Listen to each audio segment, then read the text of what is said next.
Hey friends, welcome back to the new Discourses podcast. I'm James Lindsay. I'm doing this huge series on critical education theory, also known as critical pedagogy. Pedagogy being a theory of education. And I'm trying to break it down for you, and you will have realized that if I take a couple of diversions from this project, this is going to continue. But this is actually a weird kind of diversion, kind of like the Groomer School series that I did, which, by the way, if you care about what's going on in education, you want to know what's going on in education, you need to go listen to the Groomer Schools. What I've been doing for the mainstay series is to allegedly follow this book and then the books it recommends to go through. But what's happening is I'm stuck in the 70s and 80s. And I'm going to be for a while to do that. And we do need to know that history. We do need to know that philosophy. And if we had time to spare, I would just take my sweet time. And we would do this in order, and we would develop it out in a neat, clean series. But we don't have time to spare. We've got to fix education because it's not in a good place. So I'm going to do this podcast and another one soon. I'm going to kind of bounce back and forth between more modern stuff, where you're going to hear about terms that you are encountering when you show up to look at your kids' curriculum, when you're looking into what the schools are doing or teaching or what they claim. And then otherwise, I'm going to go back and forth into the deep old theory so you can know where it comes from and what it's about. And we're going to kind of build this out in a weird kind of nonlinear and organic fashion to sound like a weirdo leftist or something. But the problem is that I need people to understand the old stuff, but I need people to have points of contact and to be able to stand up and start doing something useful. And the other thing I need is for myself to have an answer to the questions that I keep getting. Do you have any resources about culturally relevant teaching? No, I don't. So I better make one. Do you have any resources about social emotional learning? No, I don't. So I better make one. And the idea that it's probably going to take me till freaking June to make one, it being January right now, is not adequate, because I, A, need to get this stuff out for people because they clearly need it, and B, don't want to keep getting asked that freaking question with no answer and say, oh, I'm going to get to one. So what we're going to do for this episode of the podcast, rather than diving back into, say, Paulo Freire or whatever, although we're definitely probably going to hit on him a little bit here and there. So if you're keeping up with the rest of the series, you'll want to know that. What we're going to do here is we're going to read a paper from 1995 called Toward a Theory of Culturally Relevant Pedagogy by Gloria Ladson-Billings from the University of Wisconsin at Madison. Now, I have to clarify, this is 1995, Gloria Ladson-Billings. Also in 1995, she's got Toward a Theory of Culturally Relevant Pedagogy here, and she also in that same year wrote Toward a Critical Race Theory of Education. So you can kind of start to place what's going on in Gloria's head. This paper, Toward a Theory of Culturally Relevant Pedagogy, appears in the American Educational Research Journal. Again, fall 1995. You can look it up if you want to read it for yourself or read along. And before I begin diving into the paper, which isn't super long, it's kind of long. Before I start diving into the paper, what I want to communicate is that there's this kind of like, this is the first paper really to outline a culturally relevant pedagogy, or what you would now hear as culturally relevant teaching, which is CRT, which isn't critical race theory technically, but yes, it does contain critical race theory. Yes, it does. That's how they're going to analyze the cultures as being structurally determined and so on. And we can talk about that as much as anybody ever wants. But there are other things. There's culturally responsive teaching. And there is also this other thing. I tried to read a book about this, and it was the craziest thing I've ever read. And I made it like 3 chapters, and I was just too nuts. I'm out. And I don't usually bail on reading this stuff. But I was like, nobody on earth could possibly be doing this, which of course is definitely going to not be true. And it's going to be a big problem. And it's probably happening all over the country. And I'll have to deal with it sooner or later. But that's called culturally sustaining teaching, or culturally sustaining pedagogy. And the goal there is to sustain cultures as structurally determined objects that therefore have to be understood through critical theories that tie cultures to other identities like races or like gender identities or whatever, and to say that they have gay culture or trans culture or black culture that those can be expressed authentically through these critical theories, but that also these cultures have to be sustained and protected in what they are and made politically active as such. So it turns out, like I said, I'd have to look up what book it is again. I don't even remember. I read like the first 3 chapters and I was like, holy crap, this is nuts. So culturally sustaining pedagogy, culturally relevant pedagogy, or teaching in place of pedagogy. And I don't remember what the other one, culturally responsive. So they're going to be responding. These all kind of fall in this kind of umbrella that would reach over them that's called multicultural education. And so we have to pause for a moment to talk about multiculturalism so you can know what this is all about. And I kind of just told you. Multiculturalism is a hugely failed project. It's probably also a communist project, but I'm not 100% sure about that. The idea with multiculturalism is that in a pluralistic society, say like the United States or most of the free countries of the West now, that you are going to have a variety of cultures. So rather than having like this overarching American culture, and if you happen to say have come from Somalia, that you still do your Somalian things, you still, cook and eat and maybe even share Somali food, and you do some of your traditions and you have your religion. This is really the pluralistic e pluribus unum idea of America. Multiculturalism is something different. It's that the cultures themselves should not have any pressure put on them to change. So if you have Somalis come to the United States, and I'm not picking on Somalis in any way, it's just literally the first country that popped in my head when I started talking. If Somalis come to the United States, you would not impress upon them American culture. You wouldn't even necessarily, in the kind of logical continuation of this line of thought, you wouldn't even want to naturalize them as citizens. You would want them to retain their Somaliness within America. And the claim within critical theory, of course, would be that the dominant culture in an area, by virtue of being a dominant culture in an area, and that's even Marxist framing, that it's a dominant culture instead of the prevailing culture or whatever, is oppressing people who come to it from other cultures by saying you need to change to assimilate or to fit in. And those are things they don't like, is assimilating and fitting in. So multiculturalism, it turns out, doesn't work. It turns out that it makes it harder for people to communicate. It makes it harder for people to do business. It makes it harder for people to trust one another. It leads to people blocking themselves off in neighborhoods and of similarity, and then ultimately kind of ghettoizing or being ghettoized, and all the attendant problems that come with that. It causes conflict across these problems, these gaps of, what are they? Maybe unbridged differences is a better way to phrase it. It doesn't work, and it causes lots of room for there to be conflict within the kind of broad paradigm of critical race theory or Marxism more broadly, or even kind of Hegel and Rousseau's philosophy.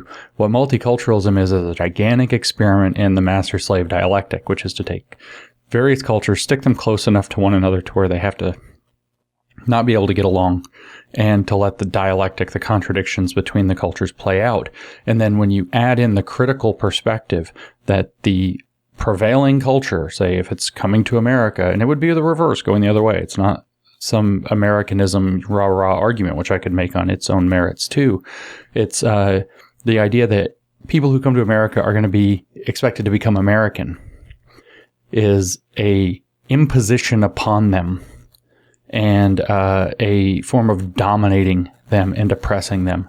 And so that would be therefore bad, and therefore has to be resisted, and therefore is going to be in a myriad sight of finding the problematics. In other words, there's a unlevel, repressive tolerance style circumstance around this conflict, so that you frame out the people who come to another country or are within another country who want to have a different culture, and then you want to preserve that culture without any assimilation, and you give them the moral high ground in kind of a very illegitimate way for a very bad reason, like that getting along with the customs and culture that you have come into or that you are a part of is somehow some weird and illegitimate and unjust imposition upon you. So multiculturalism, and there's a lot more we can say. There's actually an excellent essay on New Discourses about multiculturalism, and if you go to the website and you go to the search and type in multiculturalism, or multicultural at least, you'll find it. And I didn't write it. I actually had to get permission to repost it. It's really brilliant. You should check it out. But multiculturalism is a terrible idea. pluralism, where people are within under one big umbrella, like American, with e pluribus unum as a backbone, but they can retain aspects, whether it's religion, whether it's food and dress and activity, lots of different things. They can retain aspects of their culture. Actually, it turns out to be probably a pretty good idea. But these are two different approaches. And multiculturalism is just a form of internally balkanizing a political entity like a country or a nation or a state or even the West more broadly or whatever. And it's really not a good idea. It's also based, just like Rousseau's ideas about the master-slave dialectic, and the idea that there's some kind of like noble savagery to the culture that's coming into the so-called prevailing culture. And furthermore, I'm trying to remember the point I wanted to make because it's popped into my head like 3 times. I hate when this happens. We'll come back to it when I remember it in a minute. And so what we're seeing then with these culturally relevant, culturally responsive, culturally sustaining pedagogies is the attempt to turn schools into places where this multicultural project is driven and maintained and inculcated into the kids as though it's normal and a good idea and just the way things are and what's expected, where it doesn't work. Like I said, it causes balkanization. It becomes a site for the master-slave dialectic. It causes strife. It causes conflict. It doesn't find ways to bring unity. It finds ways to generate conflict. And it's just really not a realistic perspective. And if you look in the critical race theory literature, etc., you'll find lots of places, all of the critical identity Marxism literature, you'll find lots of places where they take the failures of their multicultural project and turn that into the justification for why they need more of it. That's the typical, MO of a lot of these things, is they create a failing project, point at the failures that look like they're creating racism or sexism or whatever else, and then say that is the reason why we need even more of this. And as an amusing side note, the other thing I wanted to say while I was saying that came back into my head and has left again. So we'll try to come back to that again soon when I remember it for like the 6th time. But we're in Toward a Critical Theory of Culturally Relevant Pedagogy, which is a paper by Gloria Ladson-Billings from the fall of 1995 in the American Educational Research Journal. And this is kind of the first really big paper where she lays out, previous to this, there are other ideas. I remember what it is. It is that they think of races and identity factors like gender, sex, etc. as cultures themselves, as like little nations. So I already kind of mentioned that, but you have to realize within the critical identity theories, critical Marxism, or critical identity Marxism, that you really have to realize that multiculturalism means whatever black culture is, according to how critical race theorists see it, has to be preserved as such and has to become an anchor of subjectivity, as Crenshaw has it, which is, if you've listened to some of the other podcasts, you'll know is a Marxist idea. It's how they are to know themselves as a subject and thus be able to do the productive work or the work into the world that moves along the Marxist ball. So it's like creating nations out of identities like race, gender, sex, sexuality within a prevailing nation, and you can see how that's going to fragment, balkanize, and cause conflict. So like I said, now we're back into this culturally relevant pedagogy, and I do remember where I left off, where I just now said that before I lost it again. And where I left off was to say that this is kind of the first paper on culturally relevant pedagogy formally, but this already is embedded, as we'll hear as we go through, in an ongoing conversation in the educational literature about culturally centered in some way or another, and largely grafting in Marxist identity politics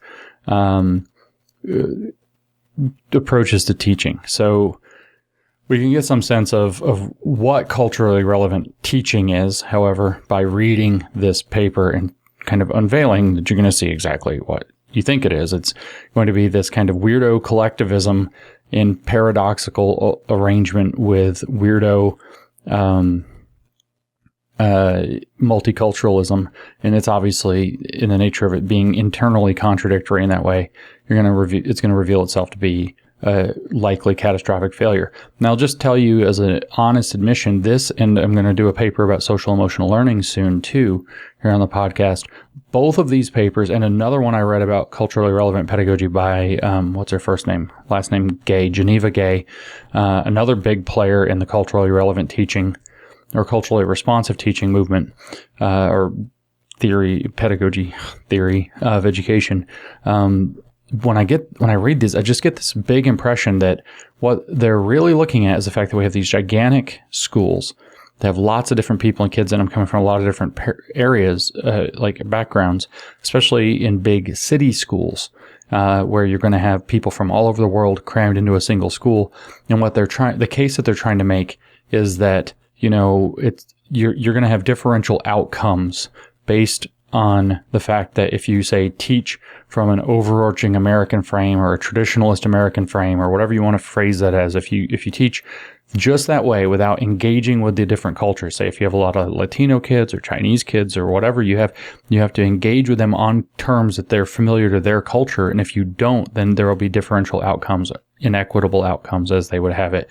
And that those must be down to structural forces. And in fact, that those produce the structural forces that are causing unequal outcomes, because a perfectly responsive school would engage with each kid in its own cultural context, especially since it's multicultural and trying to preserve those contexts.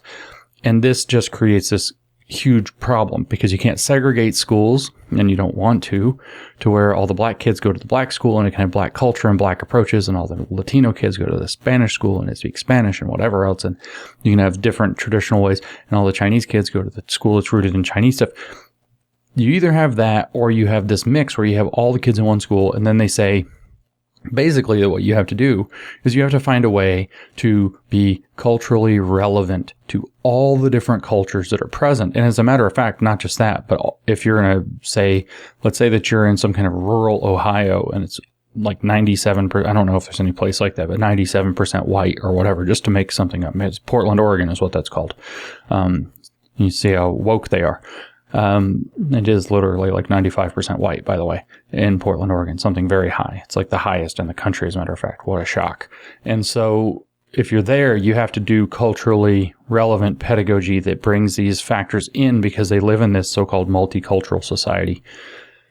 And so it doesn't really matter who's in the school. You have to be constantly doing things like incorporating culturally relevant practices.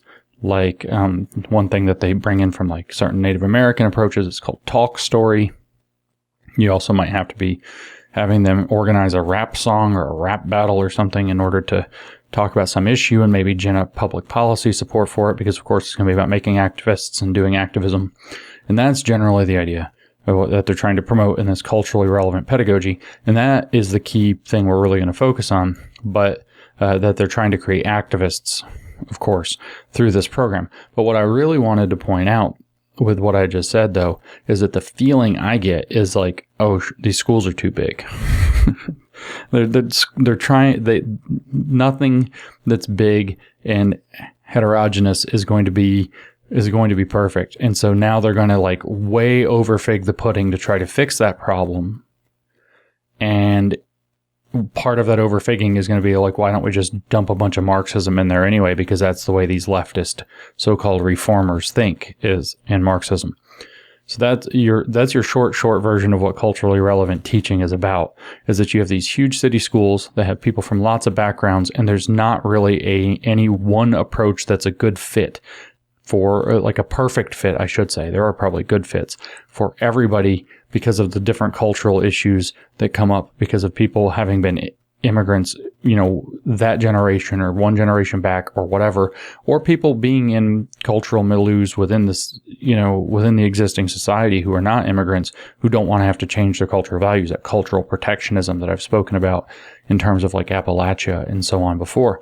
And so the schools are too big, but you can't break them apart because then to solve the problem, because then you'll have segregated schools. And if you have segregated schools, that's going to be illegal, and that's going to be a problem.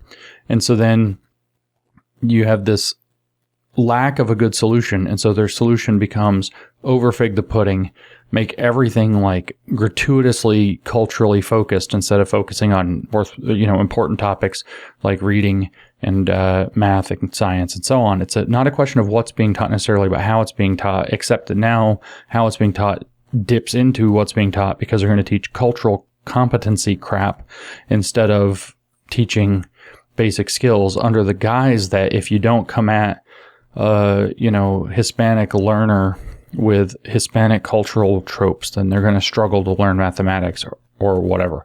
And so, like I said, it's overfitting pudding, and then since there are all these reformists or Marxists, it's dumping a bunch of Marxism into it to mess up your kids. And so now we can read Toward a Critical Theory. Sorry, that's not what it says. Toward a Theory of Culturally Relevant Pedagogy by Gloria Ladson-Billings from 1995. And once again, this same woman in this same year, 1995, published the groundbreaking academic paper Toward a Critical Race Theory of Education as well.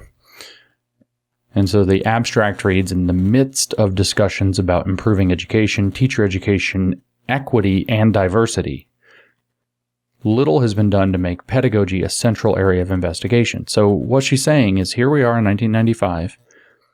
Not a whole lot has been done to Marxify the schools fully yet. Yeah, stuff's going on in teacher colleges, stuff's going on in colleges education. The critical turn in education is under full swing, but not a lot has been going on to make the actual approach to teaching into something that focuses on equity and diversity. This article attempts to challenge notions, she tells us, about the intersection of culture and teaching that rely solely on microanalytic or macroanalytic perspectives. Rather, the article attempts to build on the work done in both of those areas and proposes a culturally relevant theory of education. By raising questions about the location of the researcher in pedagogical research, the article attempts to explicate the theoretical framework of the author in the nexus of collaborative and reflexive research. And that's a bunch of jargon gobbledygook. The most important part there, even with words like collaborative and reflexive sticking out like sore thumbs, the most important word there is location, the location of the researcher in pedagogical research. In other words, what's her social position in relationship to the structures of power that shape society, that are the organizing principles of society. In other words, we're going to use an identity Marxist framework by raising questions about the identity Marxist theory of location of the researcher and pedagogical research is how that would read if we was being fully clear. The article attempts to explicate the theoretical framework of the author in the nexus of collaborative, which is going to dip straight into collective, and reflexive research, which reflexive is research that's looking back. It means praxis.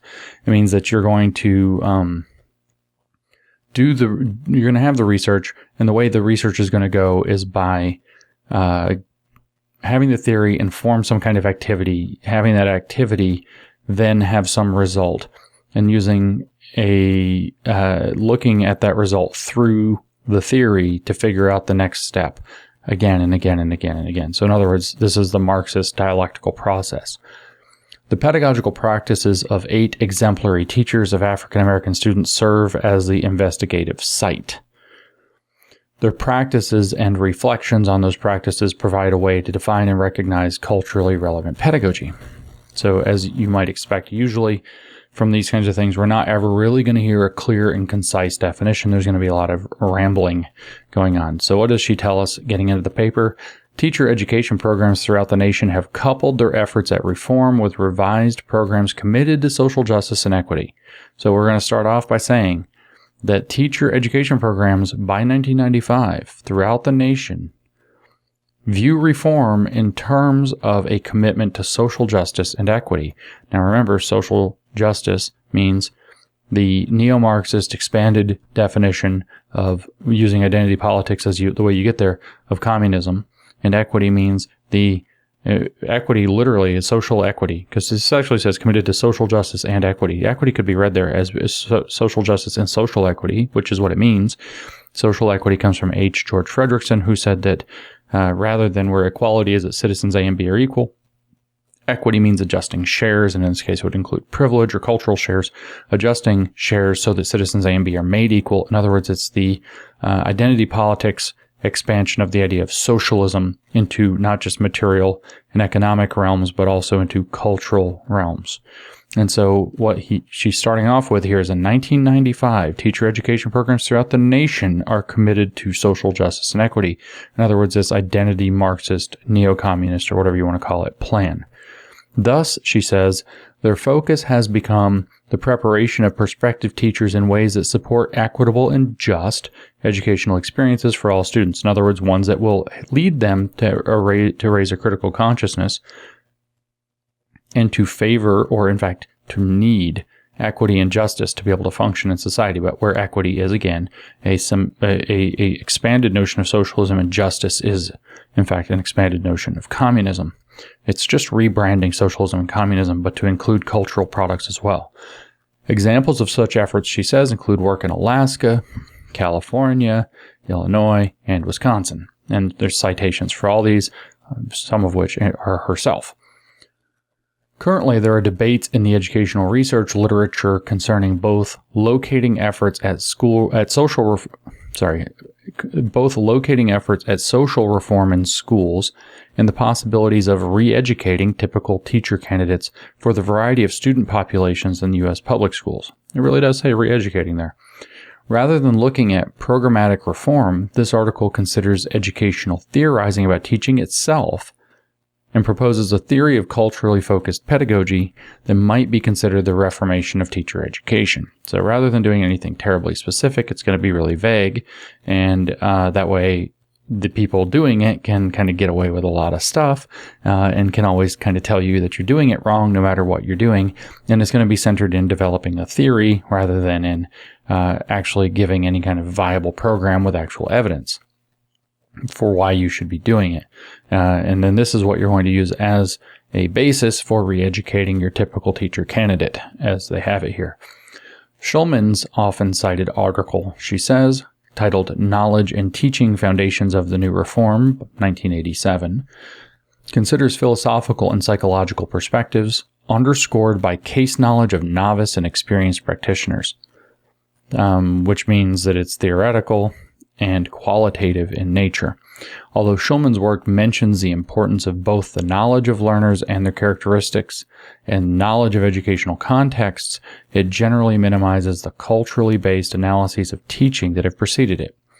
I have not read Schulman's article, by the way, but what I'm gathering, or what I can guess about this, is that, in fact, you're going to see something that's broadly within, if to guess, the critical pedagogy idea that you're going to have to, because it says knowledge of learners.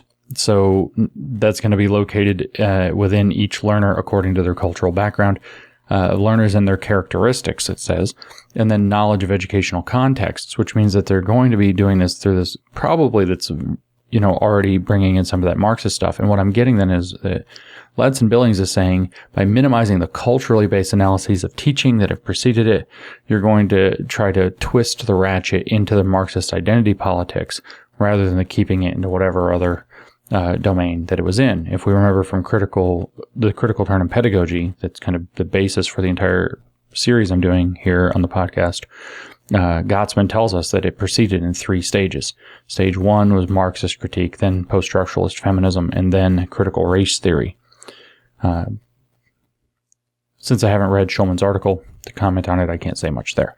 But what we have going forward is in this article was she's situating herself against the previous literature and saying what she's doing new. In this article, I attempt to build on the educational anthropological literature and suggest a new theoretical perspective to address the specific concerns of educating teachers for success with African American students. Section 1, Teaching and Culture. For more than a decade, anthropologists have examined ways that teaching can better match the home and community cultures of students of color who have previously not had academic success in schools. So teaching is supposed to match the home and community cultures now. And again, that weird cultural relativism that anthropology got taken over by, that's so characteristic in postmodernism, and thus everything since the 80s and kind of leftist thought, but also this kind of like weird multiculturalism that follows from it, that there's not some broadly American culture that we should be aspiring toward, like in this grand melting pot idea that we used to have. Instead, we're going to have community cultures, and that somehow the schools need to be more responsive to that in order to have greater academic success. So it's the schools not tailoring themselves to the students from certain communities, rather than the students from those communities not tailoring themselves to schools. That's the problem. The schools, the system is the thing. It's not so the kid from a particular home and community culture should not be expected to have to adapt to the broader society, because that would be oppression of that person. Rather, the school should have to figure out how to accommodate every possible perspective. This, of course, puts me back in mind of the disability studies turn, which was around 1980, where the social model of disability comes onto the table, and now it's society that disables people who have disabilities, because it regards them as disabilities, and it doesn't perfectly accommodate. So the entirety of society should be geared up so that no disability ever causes any hindrance whatsoever to any disabled person whatsoever, or else society itself, the entire thing, is disabling the disabled people, not their particular disabilities or other issues. And so here what we're seeing is the entire schooling system, not just the school itself, but the entire schooling system needs to bend itself around every possible home and community culture, or else it's the problem. It's reproducing structural or systemic racism, for example. Here she goes on, and Jordan termed culturally appropriate the pedagogy of teachers in a Hawaiian school who incorporated aspects of students' cultural backgrounds into the reading instruction. By permitting students to use talk story, a language interaction style common among native Hawaiian children, teachers were able to help students achieve at higher than predicted levels on standardized reading tests. So here what you have is a situation where you have a group of students. They have a particular different way of, say, approaching information called talk story. And that by incorporating some of that in the specific places, you are actually able to help those kids become more successful at reading than just by throwing them into the broader school. And that's the first time when I was reading this, when I got that impression, it's like, dang. The problem here is that you're trying to do too much with too many kids of too many different backgrounds in one giant school, which, by the way, that's usually because they want giant football teams. But you're trying to do this in some gigantic school rather than, kind of more community-based schools that would be smaller and able to tailor to an actual, smaller student body that might be more homogenous, and realize that that would be a beneficial way to go about things. But then I realized that then you're going to run up against the fact that you're going to end up creating segregated schools if you go that approach. And guess what's going to happen with that? We all know what the woke will do with it. And it does raise questions about whether, integrating the schools and making them huge was great. And then I thought about that and thought, well, seems real. But then you get to the point where you're like looking at a neighborhood in New York City instead of some small school in Hawaii. And you're like, yeah, there's probably going to be an awful lot of kids. You're going to need an awful lot of schools. And if you're going to have like 50 kids per school, it's going to be a big problem of its own type. And so it's really not that simple of a problem to solve. But this is the basis for this paper because it's the first thing she mentions. Mohat and Erickson, 1981, she points out, conducted similar work with Native American students. As they observed teacher-student interactions and participation structures, they found that teachers who used language interaction patterns that approximated the students' home cultural patterns were more successful in improving student academic performance. Improved student achievement was also evident among teachers who used what they termed mixed forms, a combination of Native American and Anglo language interaction patterns. They termed this instruction culturally congruent. And so what we're looking at then is, with pedagogy, is how do you bridge the gap from teacher to student? How do you get the lesson into the student to have good outcomes? And then when you look at the whole picture, you might have a bunch of students who are doing just fine, and then you have identifiable subgroups, for example, Native American students who aren't performing as well. And if you can actually kind of tap into cultural things that are relevant to them, then what you can have is higher levels of success. Now, this is where that hidden curriculum thing comes relevant, though. In critical theories of education, critical pedagogy, they believe that there's such a thing as the hidden curriculum. And the hidden curriculum is actually the socializing function of school as they would have it.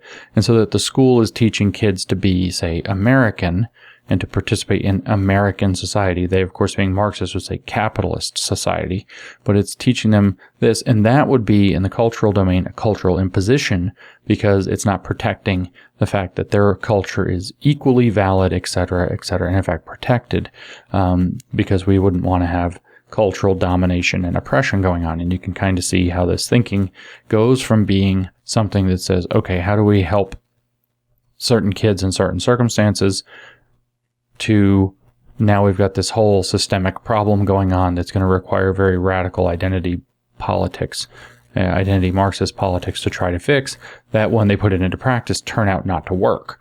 They work in small settings, and then they extrapolate out from that, apply it in big settings just like they do with SEL, and it doesn't work in big settings because it's not appropriate there.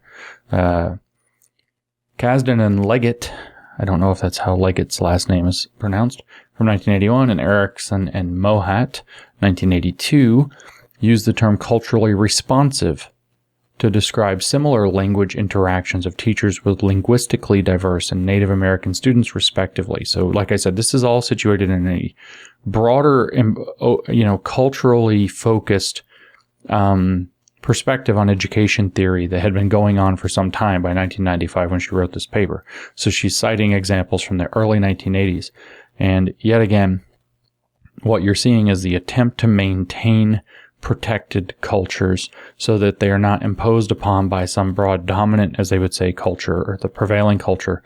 And so that cultural protection racket that becomes very profitable for these kind of race grifters becomes the justification for these very complicated school reforms. And what they're doing is claiming, well, we've got to help the particular students. I know I'm pretty cynical about this, but it's all Marxism, so of course I am. Later, she says, there's two different papers. Later, Jordan, that's 1985 paper, and Voigt, Jordan, and Tharp, that's 1987 paper, began using the term culturally compatible to explain the success of classrooms with Hawaiian children. So making your educational approach compatible with the existing culture, because you wouldn't want to bulldoze that, but also because it might actually help the kids learn. So some of both. By observing the students in their home and community environment, teachers were able to include aspects of the student's cultural environment in the organization and instruction of the classroom. More specifically, Jordan from 1985 discusses cultural compatibility in this way. Educational practices must match with the children's cultures in ways which ensure the generation of academically important behaviors. It does not mean that all school practices need to be completely congruent with natal cultural practices in the sense of exactly or even closely matching or agreeing with them. The point of cultural compatibility is that the natal culture is used as a guide in the selection of educational program elements so that academically desired behaviors are produced and undesired behaviors are avoided. So this is kind of in the line of thinking of meeting people where they are.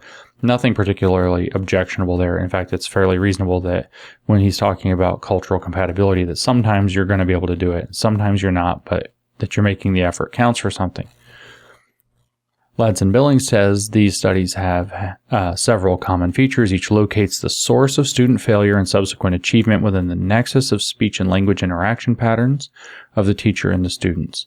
Each suggests that student success, that's in scare quotes, is represented in achievement within the current social structures extant in schools. Now we're getting Marxist. Now we're getting into critical pedagogy. So she's saying, okay, there's some common features. One is that it has something to do with the linguistic interaction. How do the language pattern, how do people in different cultures that are running into each other in these schools between teacher and student, how do those culture gaps create issues, but especially a language barrier or linguistic differences, or how language is used to convey information.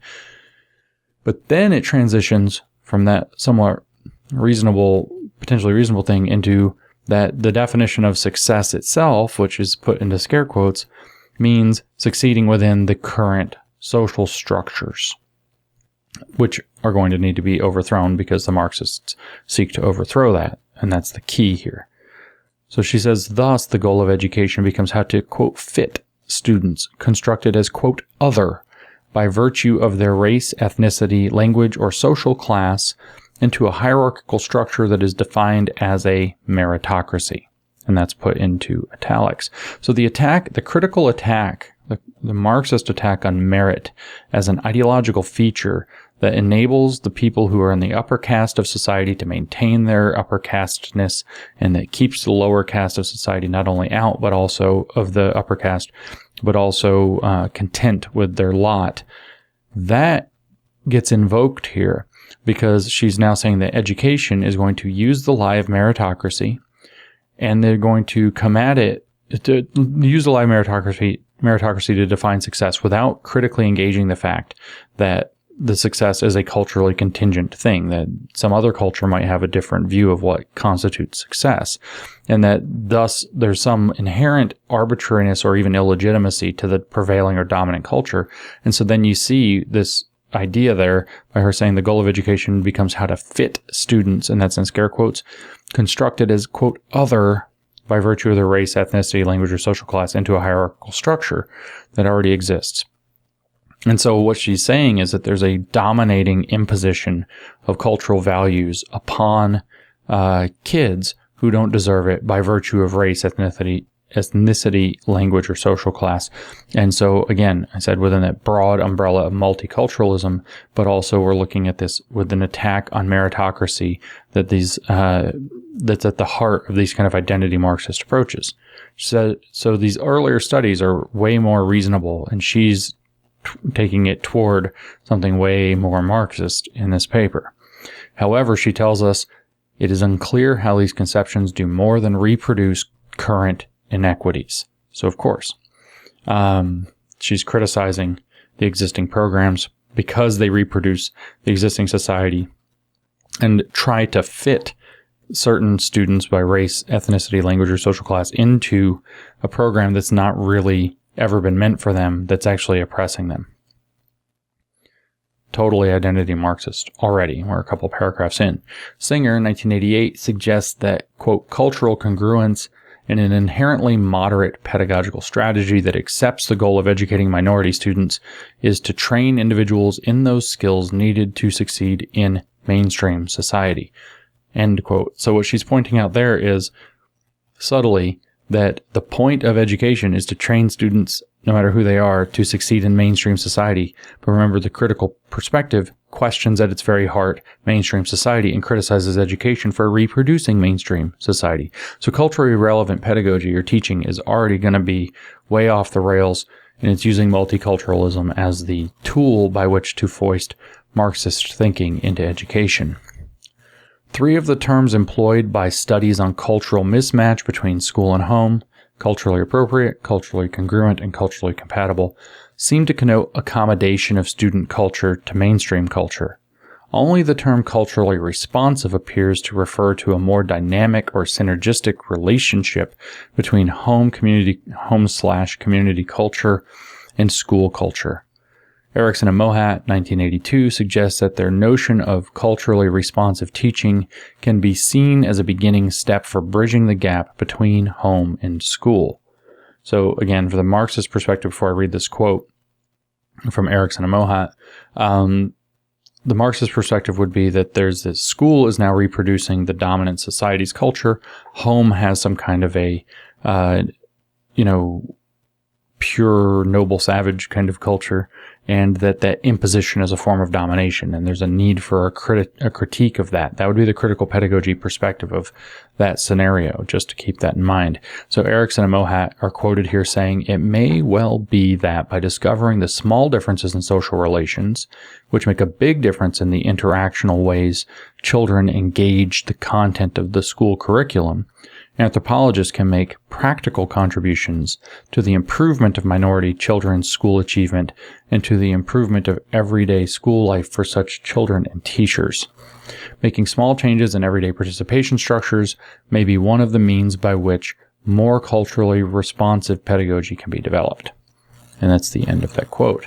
For the most part, Ladson-Billings tells us, studies of cultural appropriateness, congruence, or compatibility have been conducted within small-scale communities, for example, Native Hawaiian, Native Americans. However, an earlier generation of work considered the mismatch between the language patterns of African American and the school in larger urban settings. So now we're going to be running full face into what's now called the African American Vernacular English, AAVE, or formerly sometimes called Ebonics. Language barrier, but also cultural barrier between, say, inner city blacks and a school system meant to uphold white society as they would have it in critical race theory. Though here she's not citing critical race theory, she's citing Gay and Abramson from 1972, Labov from 1969, and Peastrip from 1973. So this is all kind of before that. I assume this is pronounced Villegas from 1988. Challenge the micro-social explanations advanced by sociolinguists by suggesting that the source of cultural mismatch is located in larger social structures, and that the schools as institutions serve to reproduce social inequalities. So do you hear the identity Marxism creeping in there? Do you hear that? The microsocial explanations advanced by sociolinguists suggest cultural mismatch is located not in the fact that people actually have some differences going on, they see the world a little bit differently, they have different backgrounds, they have different language. No, larger social structures. And that the schools are actually agents of that larger social structure that serves to reproduce social inequalities. So the schools become locations in which the injustices, according to identity Marxism, the injustices of society are reproduced, rather than centers of opportunity is another way to see it. She argued that, quote, as long as schools perform this sorting function in society, it must necessarily produce winners and losers. Therefore, culturally sensitive remedies to educational problems of oppressed minority students that ignore the political aspect of schooling are doomed to failure. Notice the focus here on producing winners and losers. In equity, there are no winners and losers. There's just oatmeal. Everybody's blended into a smooth winner-loser composite where everybody got a participation trophy and nobody won and nobody lost. Everybody's great, but nobody's actually superlative. Everything's just oatmeal with a linguistic pastiche on top of it of being, everybody's special in their own special ways, but for no particular reason. Because otherwise, as long as a school performs a sorting function in society, it must necessarily produce winners and losers. And in equity, aka socialism, aka communism, there can't be winners and losers. Everybody has to come out the same. Ladson-Billings says, although I would agree with Villegas' contention to the larger social structure, in other words, to the freaking Marxism, other scholars in the cultural ecological paradigm, Ogbu, 1981 and 1983, for example, are ahistorical and limited. Ahistorical is usually a tip-off word, or historical, depending on the weird context here, is usually a tip-off word that you're dealing with a Marxist, because they're obsessed with the concept that man creates history and that theory is actually the scientific study of the development of that history over time so that it can be pushed toward its eschatological end at the perfection or end of history when communism is achieved. So other scholars in the cultural ecological paradigm are ahistorical and limited, probably because they're not Marxists, particularly in their ability to explain African American student success, because we're transitioning into critical race theory, although those words don't appear in this paper. Remember, the author wrote Toward a Critical Race Theory of Education in the same year. The long history, she says, of African American educational struggle and achievement is well documented, gives a bajillion citations. Nothing here sticks out, quickly scanning them as people who are super important in that regard. This historical record contradicts the glib pronouncements that, quote, black people don't value education. There's a lot packed into that glib pronouncement. It's not going to even try to unpack that. You can do it for yourself. Thinking about it for about 2 seconds. The critical race theorists always project in this regard. Second, more recent analyses of successful schooling for African American students, where she includes citing herself, challenge the explanatory power of the cultural ecologists' caste-like theory and raise questions about what schools can and should be doing to promote academic success for African American students. Despite their limitations, the microanalytic work of sociolinguists and the macro-structural analysis of cultural ecologists Both are important in helping scholars think about their intersections and consider possible classroom instructional adjustments. For scholars interested in the success of students of color in complex urban environments, this work provides some important theoretical and conceptual groundwork. So let me just pause for about 2 seconds to point out what's actually already happened here. We've gone from small settings of Native Hawaiians and Native Americans as justification to do this, and now we've switched to urban centers with people of color, but in particular African Americans. And they're going to be approached through exactly this same hijacked discourse that applied to Native Hawaiians and Native Americans, who literally do come from a tremendously different cultural background. And so you can see there's been a hijacking here of what culturally responsive is supposed to represent. Kind of a little dirty trick they pull here, isn't it? The hijacking of something that maybe has some value or merit to it, then you criticize it a little bit and say, these are its shortcomings, these are its problematics, this is why it needs to be done a slightly different way, and by the way, it's going to serve my special interests because I'm a freaking identity Marxist. Irvine, 1990, she says, developed the concept of cultural synchronization to describe the necessary interpersonal context that must exist between the teacher and African American students to maximize learning. Don't know where the Native Americans went, not sure where the Native Hawaiians vanished to, not sure what other people of color in the inner cities, say, you know, the various Latino cultures of which there are like a bajillion and Asian cultures of which there are like a bajillion, not sure where they all evaporated to, but you can see the hijacking in real time if you learn to see it. Rather than focus solely on speech and language interactions, Irvin's work describes the acceptance of students' communication patterns along with a constellation of African American cultural mores such as mutuality, reciprocity, spirituality, deference, and responsibility. Irvin's work on African American students in school failure considers both micro and macro analyses, including teacher-student interpersonal contexts, teacher and student expectations, institutional contexts, and the societal context. This work is important for its break with the cultural deficit or cultural disadvantage explanations, which led to compensatory educational interventions. Pardon that little bit of a hiccup there. So again, that multicultural education understanding has to come to the fore here, where you're seeing a cultural protection racket that's actually going to work in the long run as a cultural extortion racket. What do we have here? You know, all these different kinds of interactions, and then the societal context that's going to mean like the systems of power that the Marxists are going to see here. And they want to get away from this idea of what this cultural deficit or cultural disadvantage explanations, which is to say some cultures are more successful than others. So in other words, some cultures are less successful than others. And so she's highlighted African American cultural mores such as mutuality, reciprocity, spirituality, deference, and responsibility. And that's going to be kind of this challenge to say, well, she's saying, see, African American culture, which is weird that you would tie culture to a race. I still think that's a super racist thing that these people do, is to make you happen to have a certain skin color, therefore you happen to have a certain culture. I think it's a super racist thing that they do. It's kind of like moral essentialism by how you happen to look because of the structural determinism as they would have it. Generating your character, where structural determinism is a straight up Marxist concept. And we've explained it plenty of times here. I don't have to do it again. But the idea is to say, well, if you had different cultural values, you might do better. Now, we fast forward to 2020 when the National African American History Museum at the Smithsonian puts out aspects of what white supremacy culture look like.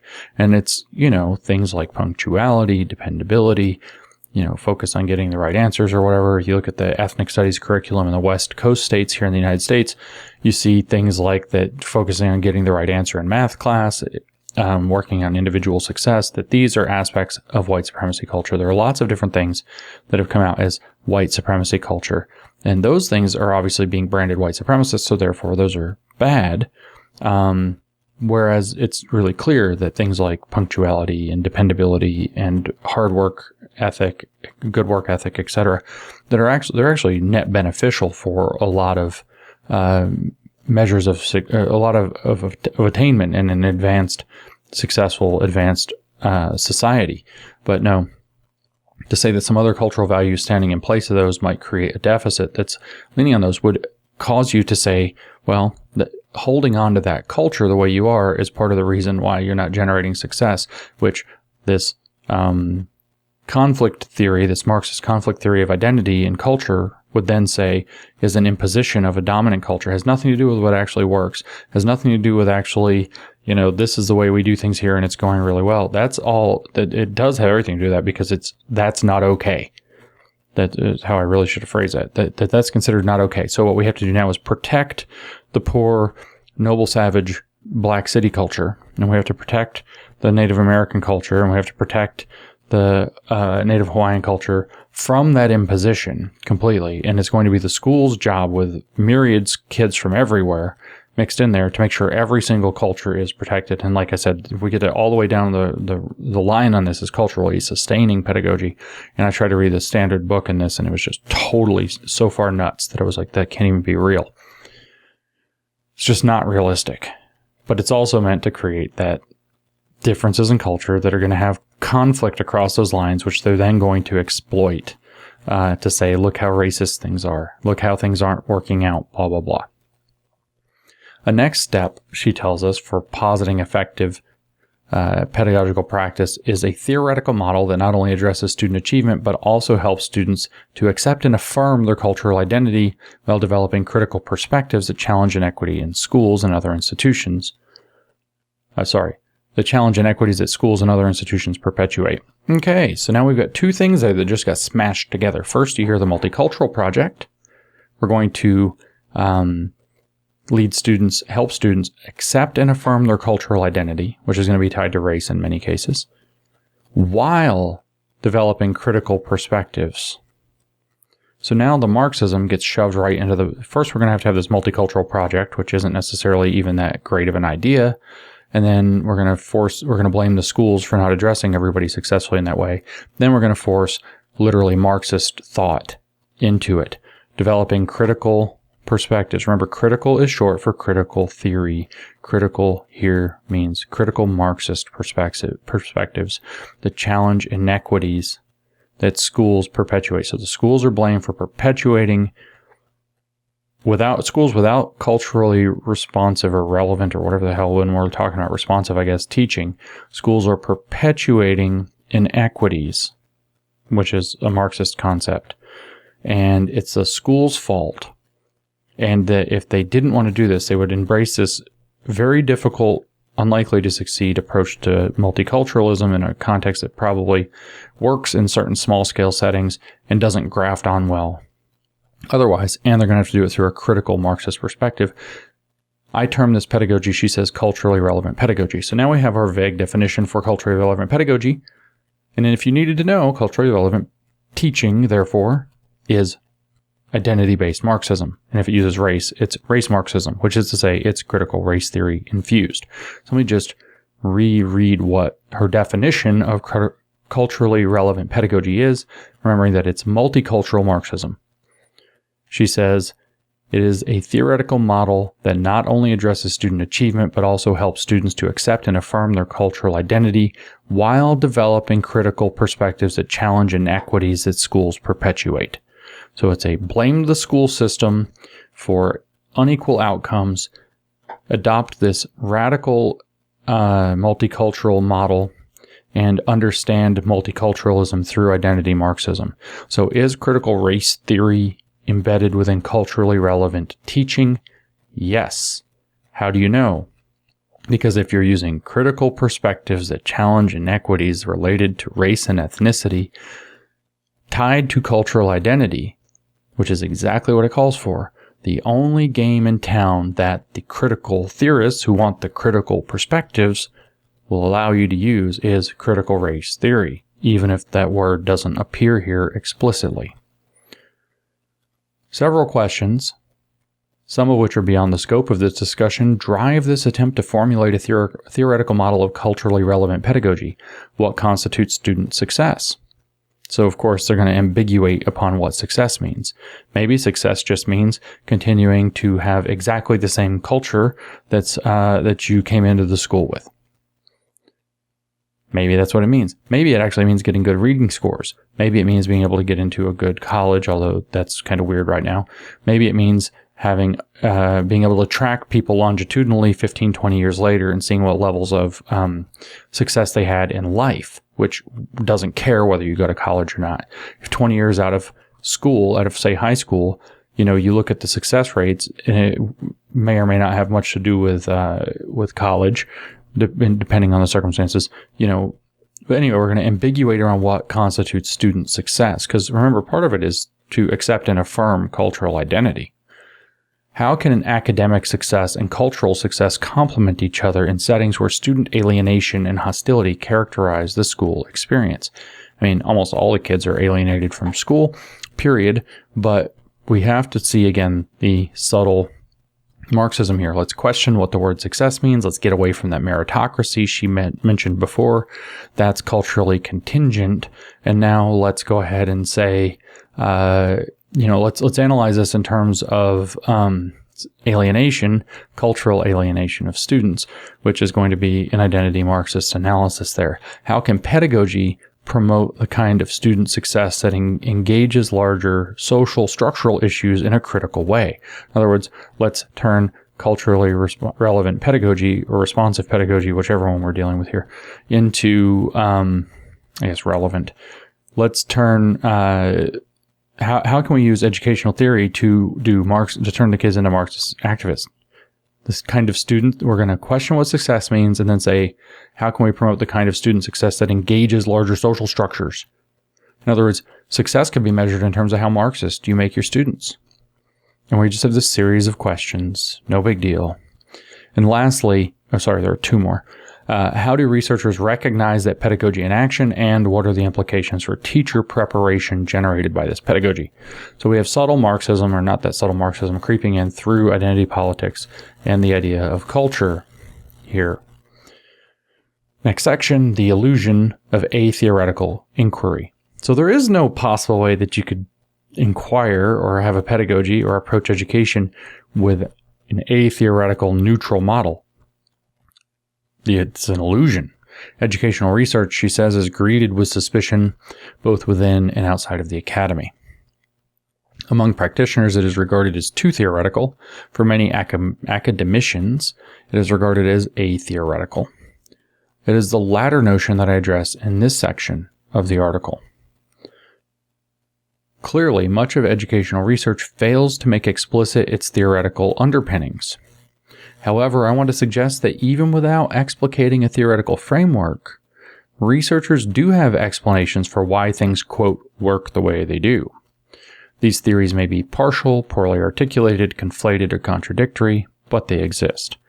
What is regarded as traditional educational theory, theories of reproduction, and cites Apple here and Bowles, who are both Marxists.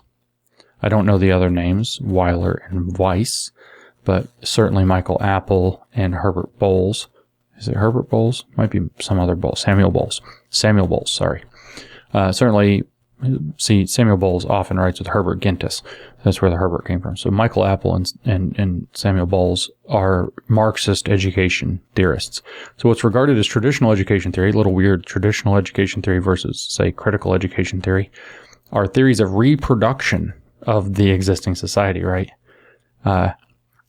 And we cite Marxists in education about that. So what is regarded as traditional education theory, theories of reproduction, or neoconservative traditional theory may actually be a, quote, default, actually it's italics, default theory that researchers feel no need to make explicit. So they're just going to uncritically accept either some kind of a theory of reproduction of the existing society or neoconservative traditional theory. By default, they're just going to accept that. You don't even have to talk about the theory. Those are just how it's going to be. And that's where she's going to leverage that, we need a critical theory of education to step in here so that you can have critical Marxist theory worm its way in. So she says, get this, thus the theory's objectivity is unquestioned, and studies undergirded by these theories are regarded as truth or objective reality, which they, of course, want to replace with Marxist theory. If we go back to the Marxist.org definition of truth, you'll remember that for them, truth, I should just find it and read it to you if I still have it on my thing. I don't know if I still have it open. Marxist theory of truth holds that, seeing if I have it, I don't. I already closed it. So the Marxist theory of truth says that, you have rationalism uses reason to get to truth. It says empiricism uses evidence to get to truth. Pragmatism talks about truth in terms of its what you can practically accomplish. And they say the Marxist one's kind of like pragmatism, except that it has to wed theory and praxis. In other words, it has to bring Marxist theory into fruition. And so we want to question objective reality and what's regarded as truth. And we have to use a critical eye to say these existing theories of education, like this is how it actually works. We gathered evidence. Well, that would be an empiricist theory. That's objective. No, it's not. She's using a critical approach that says, no, there are hidden assumptions in there that reproduce, because they're theories of reproduction, they reproduce the existing social order and its inequalities, and you don't even have the critical perspective necessary to see that. In other words, a draining of epistemic authority to make room for Marxist horseshit.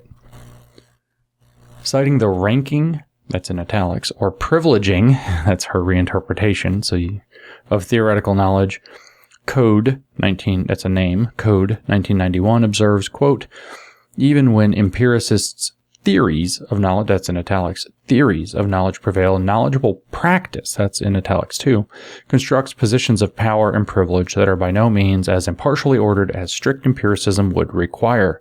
Knowledge gained from practical, untheorized experience is commonly regarded as inferior to theoretically derived or theory-confirming knowledge, and then theory is elevated above practice, which is, again, that whole thing with the Marxists that theory and practice were divided by the creation of ideology and the division of labor, which came along with the establishment of property rights, and that when we get to the communist utopia, theory and practice will have been put back into unification. All practice will proceed from theory, and of course the correct theory is the social theory, which is the Marxist theory.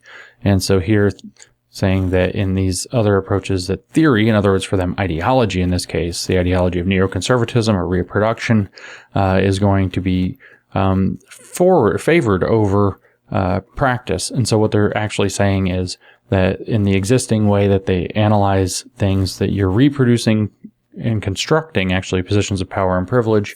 They're not impartial. And so we have actually the ideology reproducing itself through schooling. In other words, you need a Marxist analysis to break that down. Back to Ladson-Billings' words, in education, work that recognizes the import of practical experience owes an intellectual debt to scholars such as Smith, Atkin, Glasher, and Strauss, Lutz, and Ramsey, who explored notions of grounded theory as an important tool for educational research. I'm not even going to get into the grounded theory approach. That's its own separate thing. You can look it up yourself. Additionally, work by scholars in teacher education such as Stenhouse, Eliot, Carr, and chemists Zeichner and Cochran Smith and Little, Lytle, it turns out, illuminates the action research tradition where teachers look reflexively at their practice to solve pedagogical problems and assist colleagues and researchers interested in teaching practice. Even some scholars in the logical positivist tradition acknowledge the value of a more experientially grounded research approach in education. More fundamental than arguing the merits of quantitative versus qualitative methodology, that's what this was really about, was to move from quantitative methods that actually analyze the data of what's happening into qualitative ones where they say that it basically feels like it's working. Many of our studies in a fake grievance studies affair were based on qualitative reflexive research. As it turns out, BS. So more fundamental than arguing the merits of quantitative versus qualitative methodology have been calls for broader understanding about the limits of any research methodology. In using selected citations from Kuhn, Patton, Becker, and Goldner, Rist helps researchers understand the significance of research paradigms in education. Now, what's really happening here, by the way, this is a lot of words to hide the fact that what she believes is that a critical or Marxist perspective is going to have the most superior way to go. And the quote here from Rist, whoever that is, goes, "Since no paradigm ever solves all of the problems it defines, and since no two paradigms leave all the same problems unsolved, paradigm debates always involve the questions, which problems is it more significant to have solved?" And this cites literally Thomas Kuhn, who the postmodernists love to invoke for kind of incorrectly for his takes on how science progresses. He says a paradigm is a worldview. I think it's a he, actually. Rist says, a paradigm is a worldview, a general perspective, a way of breaking down the complexity of the real world. As such, paradigms are deeply embedded in the socialization of adherents and practitioners, telling them what is important, what is reasonable. And so now we're getting deep into some postmodern thinking on this. The issue is not research strategies per se. Rather, the adherence to one paradigm as opposed to another predisposes one to view the world and the events within it in profoundly different ways. The power and pull of a paradigm is more than simply a methodological orientation. It is a means by which to grasp reality and give it meaning and predictability. Now, I'm not going to go off into a whole tangent about Thomas Kuhn, but I will pause for a minute to use this word paradigm, and it's almost as though and I don't know this to be true for sure, but because of the use of the word worldview here, a paradigm is a worldview, a general perspective, way of breaking down the complexity of the real world. I'm guessing that the word paradigm here is being used in a similar way to the way that Marx used the word ideology, but with the fact that a Marxist paradigm could actually fall under this, and Marxist paradigms are by definition in Marxism not an ideology. But in general regard, what we have is what the Germans would have called a Weltanschauung, an outlook on the world. There's not a good translation in English for that word. An outlook on the world is what paradigm seems to mean, and what you see is this kind of very postmodern critical view that are deeply embedded in the socialization of adherents and practitioners, telling them what is important and what is reasonable. That's certainly very Foucauldian to talk about what is reasonable and what is not reasonable being delimited by the cultural factors in play, and socialization being the means by which people are brought into believing that. Now remember that socialization is also the process that Marxism is fixated on, and what we have kind of here may be an inversion of an inversion, which is, so you have Marx saying that human beings need to be socialized, in other words, made socialist. And then the postmodernists were very obsessed with socialization and saying essentially that the dominant culture socializes people into not being that way, and that's part of the problem. But in fact, they also would have impugned the Marxists for their socialization, and that's why they would have taken that word and switched its context to a broader one and attacked everybody. Now, I don't know for sure without reading Rist 1990, page 83, what's being meant there, and even that might be its own rabbit hole, but that's a guess. Ladson-Billings tells us it is within this orientation toward the inherent subjectivity of educational research that I've approached this work. Inherent subjectivity of educational research. So now we're moving into that. That's what culturally relevant or responsive, or whichever one we're in the middle of, pedagogy is all about. In this next section, I discuss some of the specific perspectives that inform my work. 1. The participant, I won't ever remember these numbers. The participant observer role for researchers who are, quote, other. Increasingly, researchers have a story to tell about themselves as well as their work. I, too, share a concern for situating myself as a researcher, who I am, what I believe, what experiences I have had all impact what, how, and why I research. What may make these research revelations more problematic for me is my own membership in a marginalized racial cultural group. In other words, critical race theory. Duh. Of course it's here. You have to situate yourself. Now we're in this intersectional positional nonsense. Who you are, what you believe, what experiences you have. Well, that's going to be the experiences generated by the structural so-called realities of society. And that's going to impact how, what, and why they research. In other words, while trying to appear to say I have these blind spots, etc., what she's actually saying is that I have kind of this perspective through that identity Marxism explains, to where I can justify what I'm doing. One problem I face, she says, is the presumption of a, quote, native perspective as I study effective practice for African American students, because Gloria Ladson-Billings is black. To this end, questions raised by Narayan seem relevant. Quote, native anthropologists, then, are perceived to be as insiders regardless of their complex backgrounds. The differences between kinds of, quote, native anthropologists are also obviously passed over.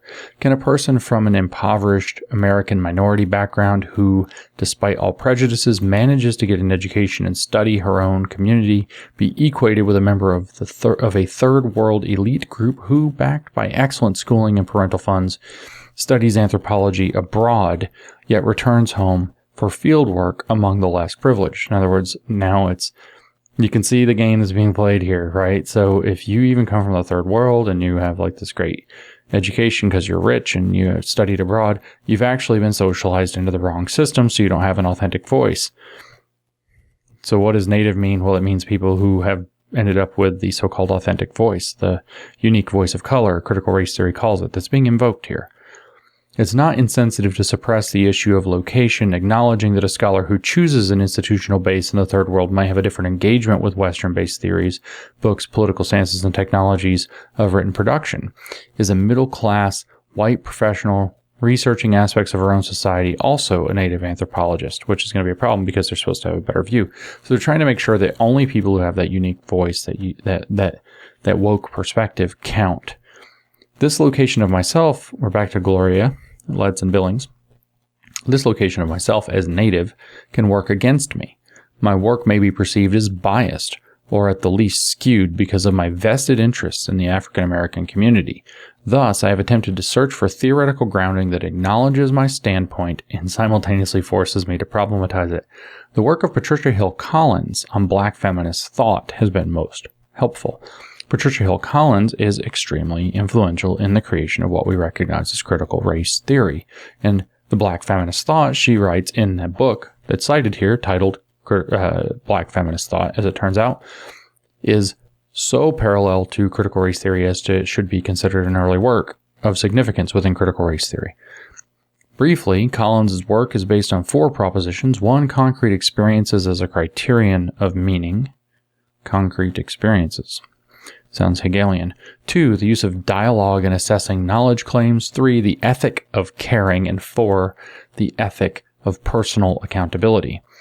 Below, I briefly describe the context and methodology of my study and then attempt to link each of these propositions to a 3-year study I conducted with successful teachers of African American students. So she's trying to play the same game that the positionality game is always used to play, which is to say, I've critiqued my own biases. People would think that I'm biased, but obviously I used critical race theory to make sure that I wasn't biased. And so I'm actually not biased, even though you think that I'm just speaking in these vested interests of the African American community, blah, blah, blah. Even though at the beginning of the paper, I literally hijacked Native Hawaiian and and Native American circumstances to make a case about that so-called African American culture, which, excludes all the black people who aren't authentic voices of color, obviously.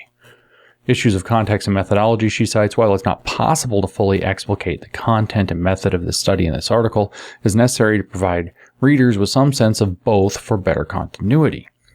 I have provided more elaborate explanations of the aspects of the work and other writings, cites a bunch of her own, included here as a truncated explanation of the research context and method. In 1988, I began working as a lone investigator with a group of 8 teachers in a small, less than 3,000 students, predominantly African-American, low-income elementary school in Northern California. The teachers were identified through a process of community nomination, which sounds like sounds like some inbreeding going on there in a sense. The study plagued by some kind of a selection bias, with African-American parents, in this case all mothers, who attended local churches, suggesting who they thought were outstanding teachers. And there's only 8 of them.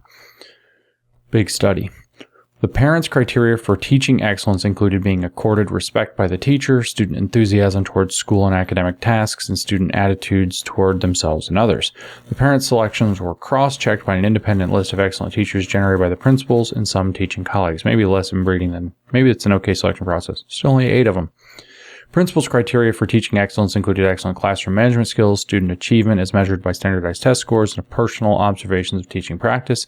9 teachers' names appeared on both the parents' and the principals' list and were selected to be in the study. 1 teacher declined to participate because of the time commitment. The teachers were all females, 5 were African American, and 3 were white. The study was composed in 4 phases. Remember, this is culturally responsive pedagogy. All of it comes from this study. The study was composed of 4 phases. During the first phase, each teacher participated in an ethnographic interview to discuss her background, philosophy of teaching, and ideas about curriculum, classroom management, and parent and community involvement. In the second phase of the study, teachers agreed to be observed by me. The agreement meant that the teachers gave me carte blanche to visit the classrooms. These visits were not scheduled beforehand. I visited the classrooms regularly for almost 2 years, an average of 3 days a week. During each visit, I took field notes, audio taped the class, and talked with the teacher after the visit, either on-site or by telephone. The third phase of the study, which overlapped the second phase, involved videotaping the teachers. I made decisions about what to videotape as a result of my having become familiar with the teachers' styles and classroom routines. This is all very subjective. The fourth and final phase of the study required that the teachers work together as a research collective or collaborative to view segments of one another's videotapes. Strange to frame that out as being a collective. In a series of 10 2 to 3 hour meetings, the teachers participated in analysis and interpretation of their own and one another's practice. It was during this phase of the study that formulations about culturally relevant pedagogy that had emerged in the initial interviews were confirmed by teaching practice. My own interest in these issues of teaching excellence for African American students came as a result of my desire to challenge deficit programs that prevailed in the literature on African American learners. Partly as a result of my own experiences as a learner, a teacher, and a parent, I was convinced that, despite the literature, there were teachers who were capable of excellent teaching for African American students. Thus, my work required a paradigmatic shift toward looking in the classrooms of excellent teachers through the reality of those teachers. In this next section, I discuss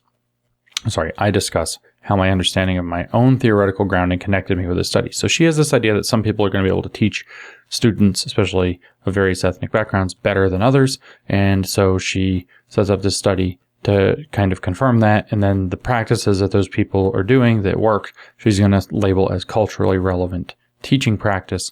And that's what's going to become this roadmap. Concrete experiences is a subsection as a criterion of meaning. According to Collins, remember, is a black feminist, aka proto-critical race theorist, quote, individuals who have lived through the experiences about which they claim to be experts are more believable and credible than those who have merely read and thought about such experiences. Sure, more credible, more believable, not necessarily more right. My work with successful teachers of African American students began with a search for, quote, expert assessment of good teachers. The experts I chose were parents who had children attending the schools where I planned to conduct the research. The parents were willing to talk openly about who they thought were excellent teachers for their children, citing examples of teachers' respect for them as parents, their children's enthusiasm and changed attitudes toward learning, and improved academics in conjunction with support for the students' home culture. In most cases, the basis for their assessments were comparative, both from the standpoint of having had experiences with many teachers for each individual child and having had several school-age children. Thus, they could talk about how an individual child fared in the different classrooms and how their children collectively performed at specific grade levels with specific teachers. The second area where concrete experiences as a criterion of meaning was evident was with the teachers themselves. The 8 teachers who participated in this study had from 12 to 40 years of teaching experience, most of it with African American students. The reflections on what was important in teaching African American students were undergirded by their daily teaching experiences. I have no huge qualm there, except that she's still focusing on this standpoint perspective, but experience does count for something. That's absolutely not in question here. The use of dialogue in assessing knowledge claims, next subsection. The second criterion suggests that knowledge emerges in dialectical relationships. Uh-oh. Dialectical relationships. Uh-oh. There's our Hegelian Marxist leftist nonsense here.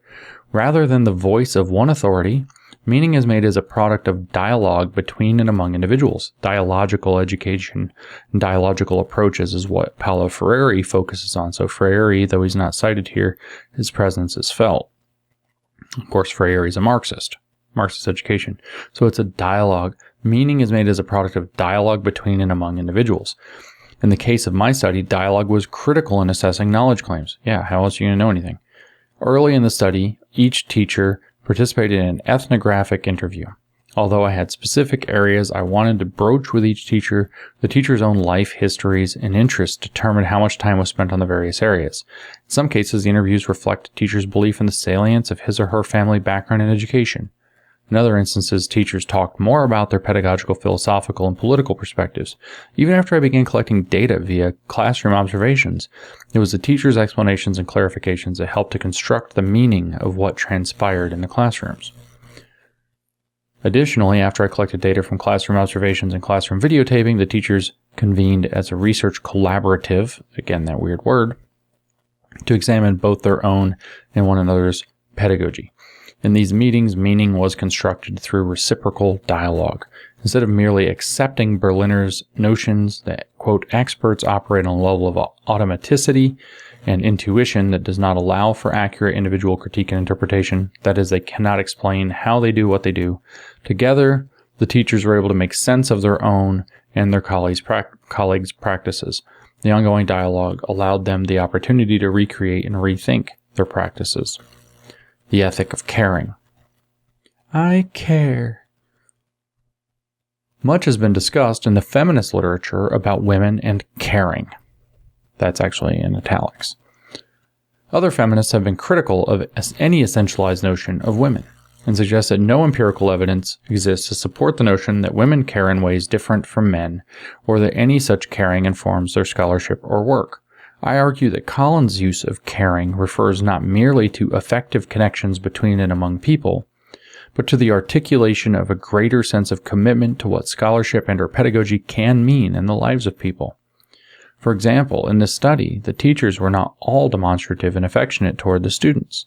Instead, their common thread of caring was their concern for the implications of the implications their work had on the students' lives, their welfare of the community, and unjust social arrangements. Now here we have a little shoehorning, right? So we're talking about caring, nothing weird. She does this weird thing about the feminism and caring in that regard about men and women, but a little bit weird. Why do you have to do that? Because otherwise you're writing in this kind of literature, the feminists are going to eat you alive. And she says, well, Collins means like caring about how things actually work out. Like that, almost like that has to be justified in some way. And so then she says, okay, so what are the common threads of caring?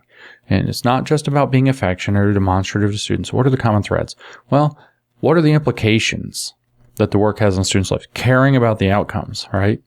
Okay, that's okay. The welfare of the community. Maybe that's part of the job of the teacher. And unjust social arrangements. Whoops, Marxism just got shoehorned right into there. Thus, rather than the idiosyncratic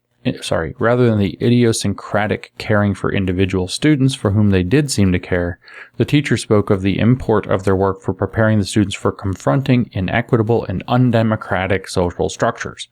So the teachers allegedly, according to this, spoke, with no quotes or anything to identify them, spoke about the importance of their work in terms of equity and socialist democracy. Marxism just worked its way right in there, right? The ethic of personal accountability. In this final dimension, Collins addresses the notion that who, italics, makes knowledge claims is as important as what those knowledge claims are. Thus, the idea that individuals can, quote, objectively argue a position, whether they themselves agree with the position as in public debating, is foreign. Individuals' commitments to ideological and/or value positions are important in understanding knowledge claims. This is very postmodern at this point. Postmodern ideas about who you are determining what you consider to be knowledge and how you understand knowledge and how you transmit knowledge is deeply present right here. In this study, the teachers demonstrated this ethic of personal accountability and the kind of pedagogical stands they took. By the way, if I recall correctly, and I would have to look up the citation to be 100% sure, I believe it was credited, it is this Patricia Hill Collins and here that's said to have, and we quoted this in Cynical Theory, so you can look it up, and it might be somebody else, but at any rate, that Collins had basically reproduced much of Foucault's postmodern philosophy, and then they said that henceforth people should cite her and not Michel Foucault because it would be more intersectional to cite the black woman than the white man. As weird and perverted as that is, that's called citational justice, where you're going to create more justice by giving black women more citations instead of the white men that they kind of plagiarized. But that would be, of course, because Foucault, as a privileged white man, didn't have the, I guess, native understanding or whatever is in this paper. Okay. In this study, the teachers demonstrated this ethic of personal accountability and the kind of pedagogical stands they took. Several of the teachers spoke of defying administrative mandates in order to do what they believed was right for students. Others gave examples of proactive actions they took to engage in pedagogical practices more consistent with their beliefs and values. For example, one teacher was convinced that the school district's mandated reading program was inconsistent with what she was learning about literacy, teaching, and learning from a critical perspective. So she overrode the school. She's being praised for overriding the school and its instructions, which may have been good or bad, about how to teach reading so that she could incorporate critical pedagogy into the classroom. This is being held up as an example of what culturally relevant teaching looks like. Or culturally responsive. I still can't remember which one this paper is actually about. It literally doesn't matter. They're the same thing. She decided to write a proposal to the school board asking for experimental status for a literacy approach she wanted to use in her classroom. Her proposal was buttressed by current research in literacy. Doesn't say what, so it might be just critical theory nonsense. It would not cost the district any more than the proposed program. Remember, Paulo Freire's critical pedagogy was heavily based in this way that he wanted to teach reading that I don't think actually worked. Her proposal was buttressed by current research in literature and would not cost the district any more than the proposed program. Ultimately, she was granted permission to conduct her experiment, and its success allowed other teachers to attempt it in subsequent years. But how do you define success? Gloria. Although Collins's work provided me with a way to think about my work as a researcher, it did not provide me with a way to theorize about the teacher's practices. Ultimately, it was my responsibility to generate theory as I practiced theory. That's that thing that they do in critical theory where they believe they're flying, that they're building the plane as they fly it, which is a real reference to a real thing that I don't actually know what the reference is to, but I've run into it remarked about a few times. Ultimately, it was, I already said that part. As previously mentioned, this work builds on other anthropological and sociolinguistic attempts at a cultural, quote, fit between students' home culture and school culture. However, by situating it in a more critical paradigm, a theory of culturally relevant pedagogy would necessarily propose to do three things. So, culturally relevant pedagogy looks like you're trying to match cultures between teachers and students, but it's going to be situated in a critical paradigm, which Isaac Gottsman tells us is a critical Marxist paradigm. And it's going to do three things. One, produce students who can achieve academically. Two, produce students who demonstrate cultural competence, which is going to be judged through cultural Marxism, identity Marxism, really.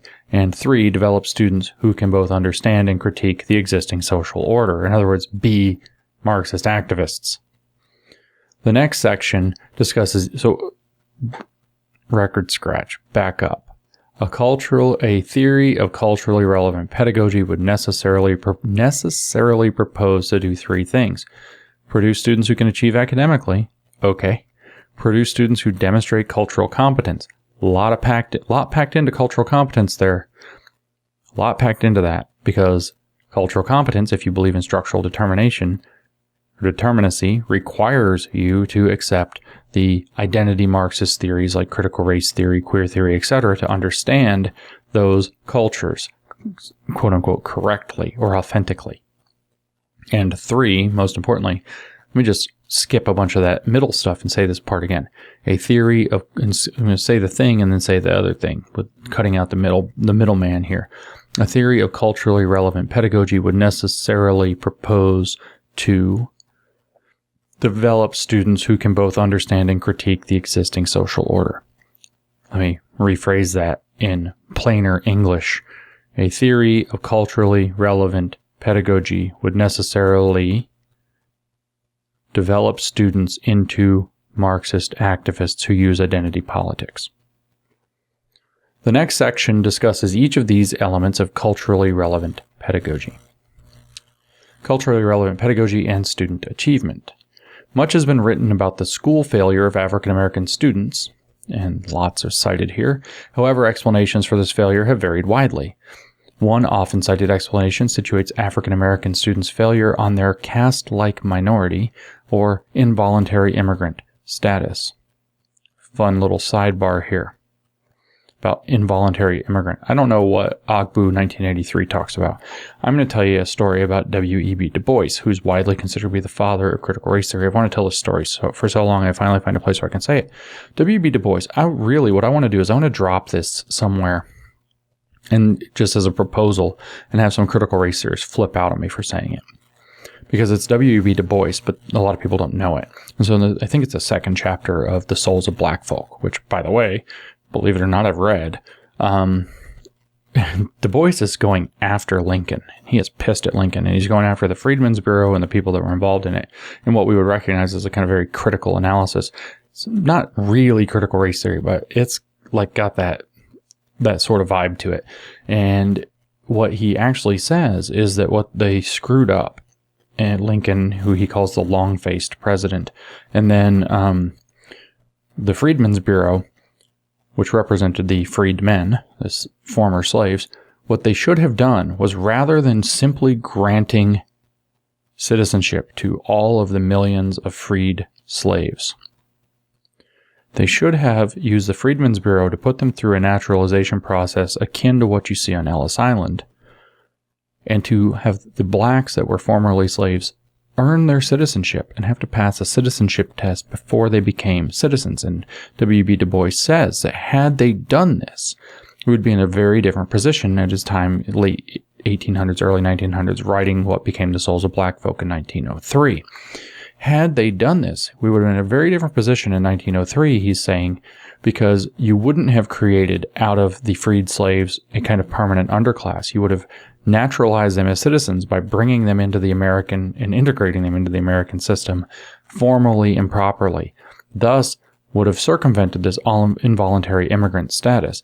But I'm telling you, and I read this, I remember reading this and just laughing in my head, that if you proposed that what should have had to happen was that the freed slaves, following the Civil War, rather than being granted citizenship immediately and the right to vote, say 14th and 15th Amendments, rather than being given that, being just handed that they would have had to go through an immigration process like immigrants from other countries to be naturalized as U.S. citizens before they were to be considered actual U.S. citizens and gain all the rights therein, or access to all the rights that are secured therein. You would have them blow the absolute F up on you. They would lose their freaking marbles. That's super oppression, that's cultural domination, da-da-da-da-da. But it was W.E. Du Bois and the Souls of Black Folk who made that argument, not me. And so here you see in Gloria Ladson-Billings talking about it here in 1995, that maybe that's one of the explanations for underachievement. Just saying. Other explanations posit cultural difference as the reason for this failure, and as previously mentioned, locate student failure in the cultural mismatch between students in the school. It could be actually different cultural values, different outcomes when you apply them in a setting like education, like people whose cultural values are study all the damn time and maximize your opportunity to learn might have higher educational outcomes than people whose cultural dispositions toward education do not include that. Just a wild guess there. Regardless of these failure explanations, little research has been done to examine academic success among African American students. Notice, by the way, this is in the 95, and it's citing a bunch of papers from the late 70s, 80s, and 90s, early 90s. Notice that they never once mentioned the breakdown of the home life. They never once mentioned that maybe it's disturbing and more difficult to focus on education or to inculcate the values of success when you're growing up in a home environment without two stable parents and in a neighborhood that's not built around the idea of having stable families that are able to live in a stable environment with one another. Just again, a suggestion. We could blame that on the Great Society program, which incentivized a lot of that bad behavior, that led to a lot of that bad behavior happening because the incentive structures worked or were what they were. But no, we have to blame systemic racism. We can't call the Great Society program systemic racism because the post-civil rights era Democrats did that. Just to kind of point out some things. Just a little history, just a little real talk over here. Regardless of these failure explanations, little research has been done to examine the academic success, just academic success, among African American students. The effective schools literature, many citations here, argued that a group of school-wide correlates were a reliable predictor of student success. The basis for judging a school effective in this literature was how far above predicted levels the students performed on standardized achievement tests. Whether or not scholars can agree on the significance of standardized tests, their meaning in the real world serves to rank and characterize both schools and individuals. Thus, wait, that's a whole thing. Because the critical theorists are real skeptical of standardized tests. And the reason is because they are much closer to objective than they want. They want subjective measurements where they can put their favorites in positions of success. And the objective measurements are removed so that they can hide their failures and to move to basically forms of corruption and nepotism and cronyism and other aspects of subjective determination that are not that good. So whether or not scholars can agree on the significance, just undermine that confidence there. Thus, teachers in urban schools are compelled to demonstrate that their students can achieve literacy and numeracy, no matter being able to read and do math. No matter how good a fit develops between home and school culture, students must achieve. No theory of pedagogy can escape this reality. Well, that's good. Students in the 8 classrooms I observed did achieve. Despite the low ranking of the school district, the teachers were able to help students perform at higher levels than their district counterparts. Well, that's good. In general, compared to students in middle-class communities, the students still lagged behind. That's not so good. But more students in these classrooms were at or above grade level on standardized achievement tests. Fortunately, academic achievement in these classrooms was not limited to standardized assessments. Classroom observation, fortunately not just objective measures, classroom observations revealed a variety of demonstrated student achievements too numerous to list here. Briefly, students demonstrated an ability to read, write, speak, compute, pose and solve problems at sophisticated levels, that is, pose their own questions about the nature of teacher or text-posed problems, and engage in peer review of problem solutions. Not at all sure what that might mean. Each of the teachers felt that helping the students become academically successful was one of the primary responsibilities. So certainly they can do all this peer review thing, but maybe they can't actually get a good score reading. I don't know. Maybe not. Culturally relevant teaching and cultural competence. Among the scholarship that has examined academically successful African American students, a disturbing finding has emerged. The students' academic success came at the expense of their cultural and psychosocial well-being. What does that mean? Cultural well-being. What in the world is that? Fordham and Ogbu, identified a phenomenon entitled acting white, where African American students who were academically successful were ostracized by their peers.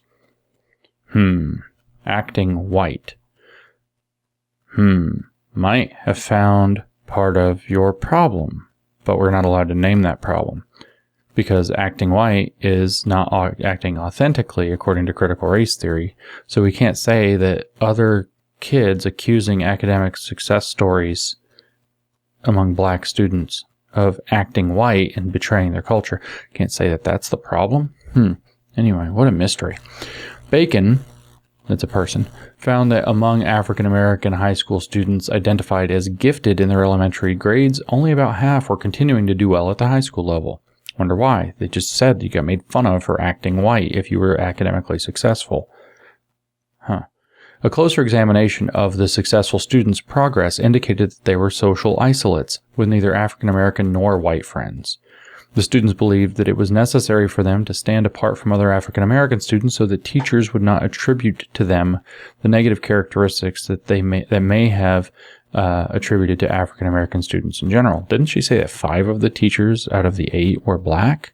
Weird that they'd be doing that, and weird that you would try to put in on that right after you said that it's their peers, who are way more influential anyway, making fun of them for acting white. That's actually probably at the basis of the problem. And it's the ones who are successful are the ones, doesn't say any,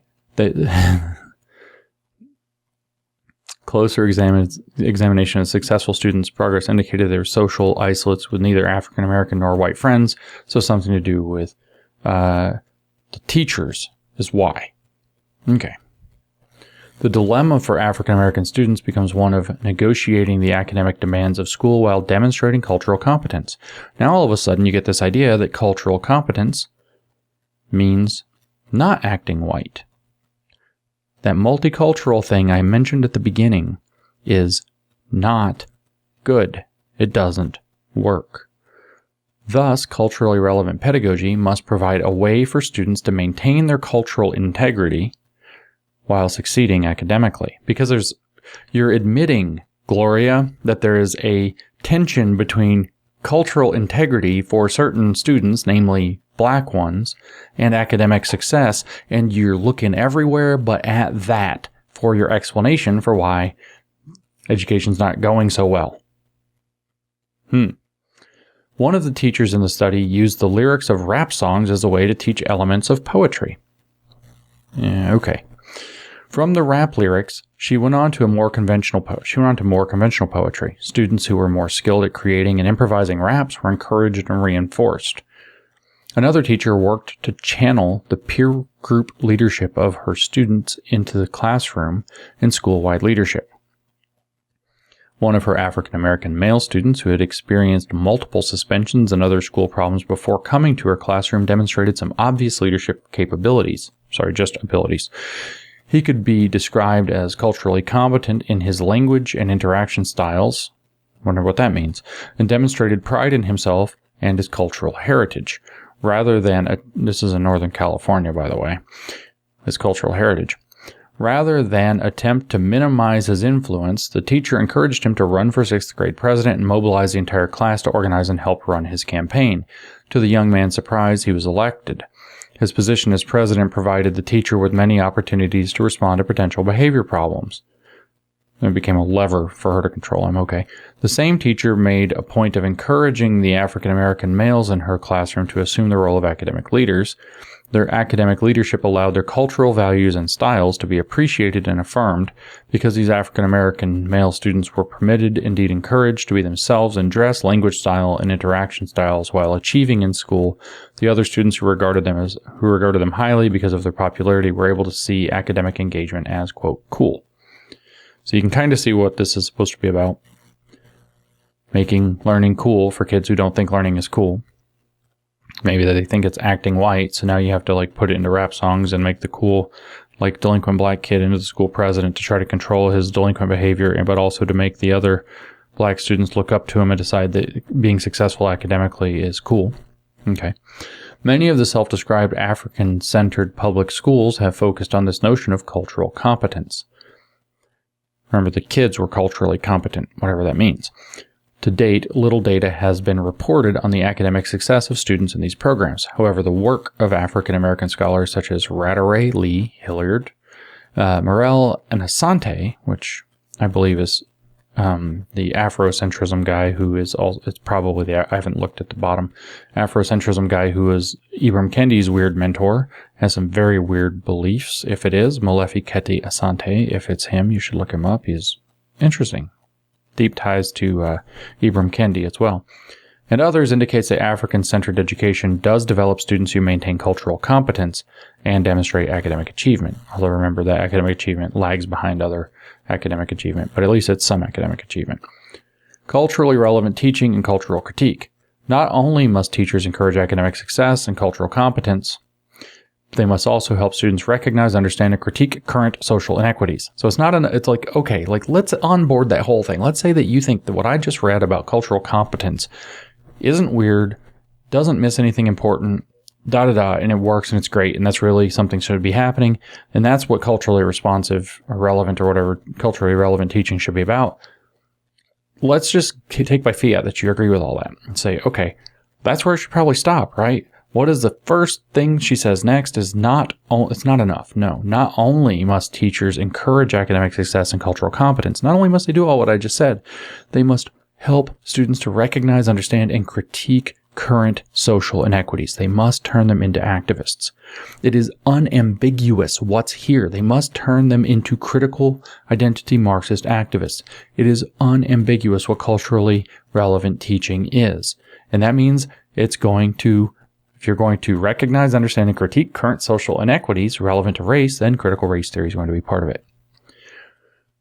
This notion presumes that teachers themselves recognize social inequities and their causes, aka that they are competent in critical race theory or the other critical theories of identity.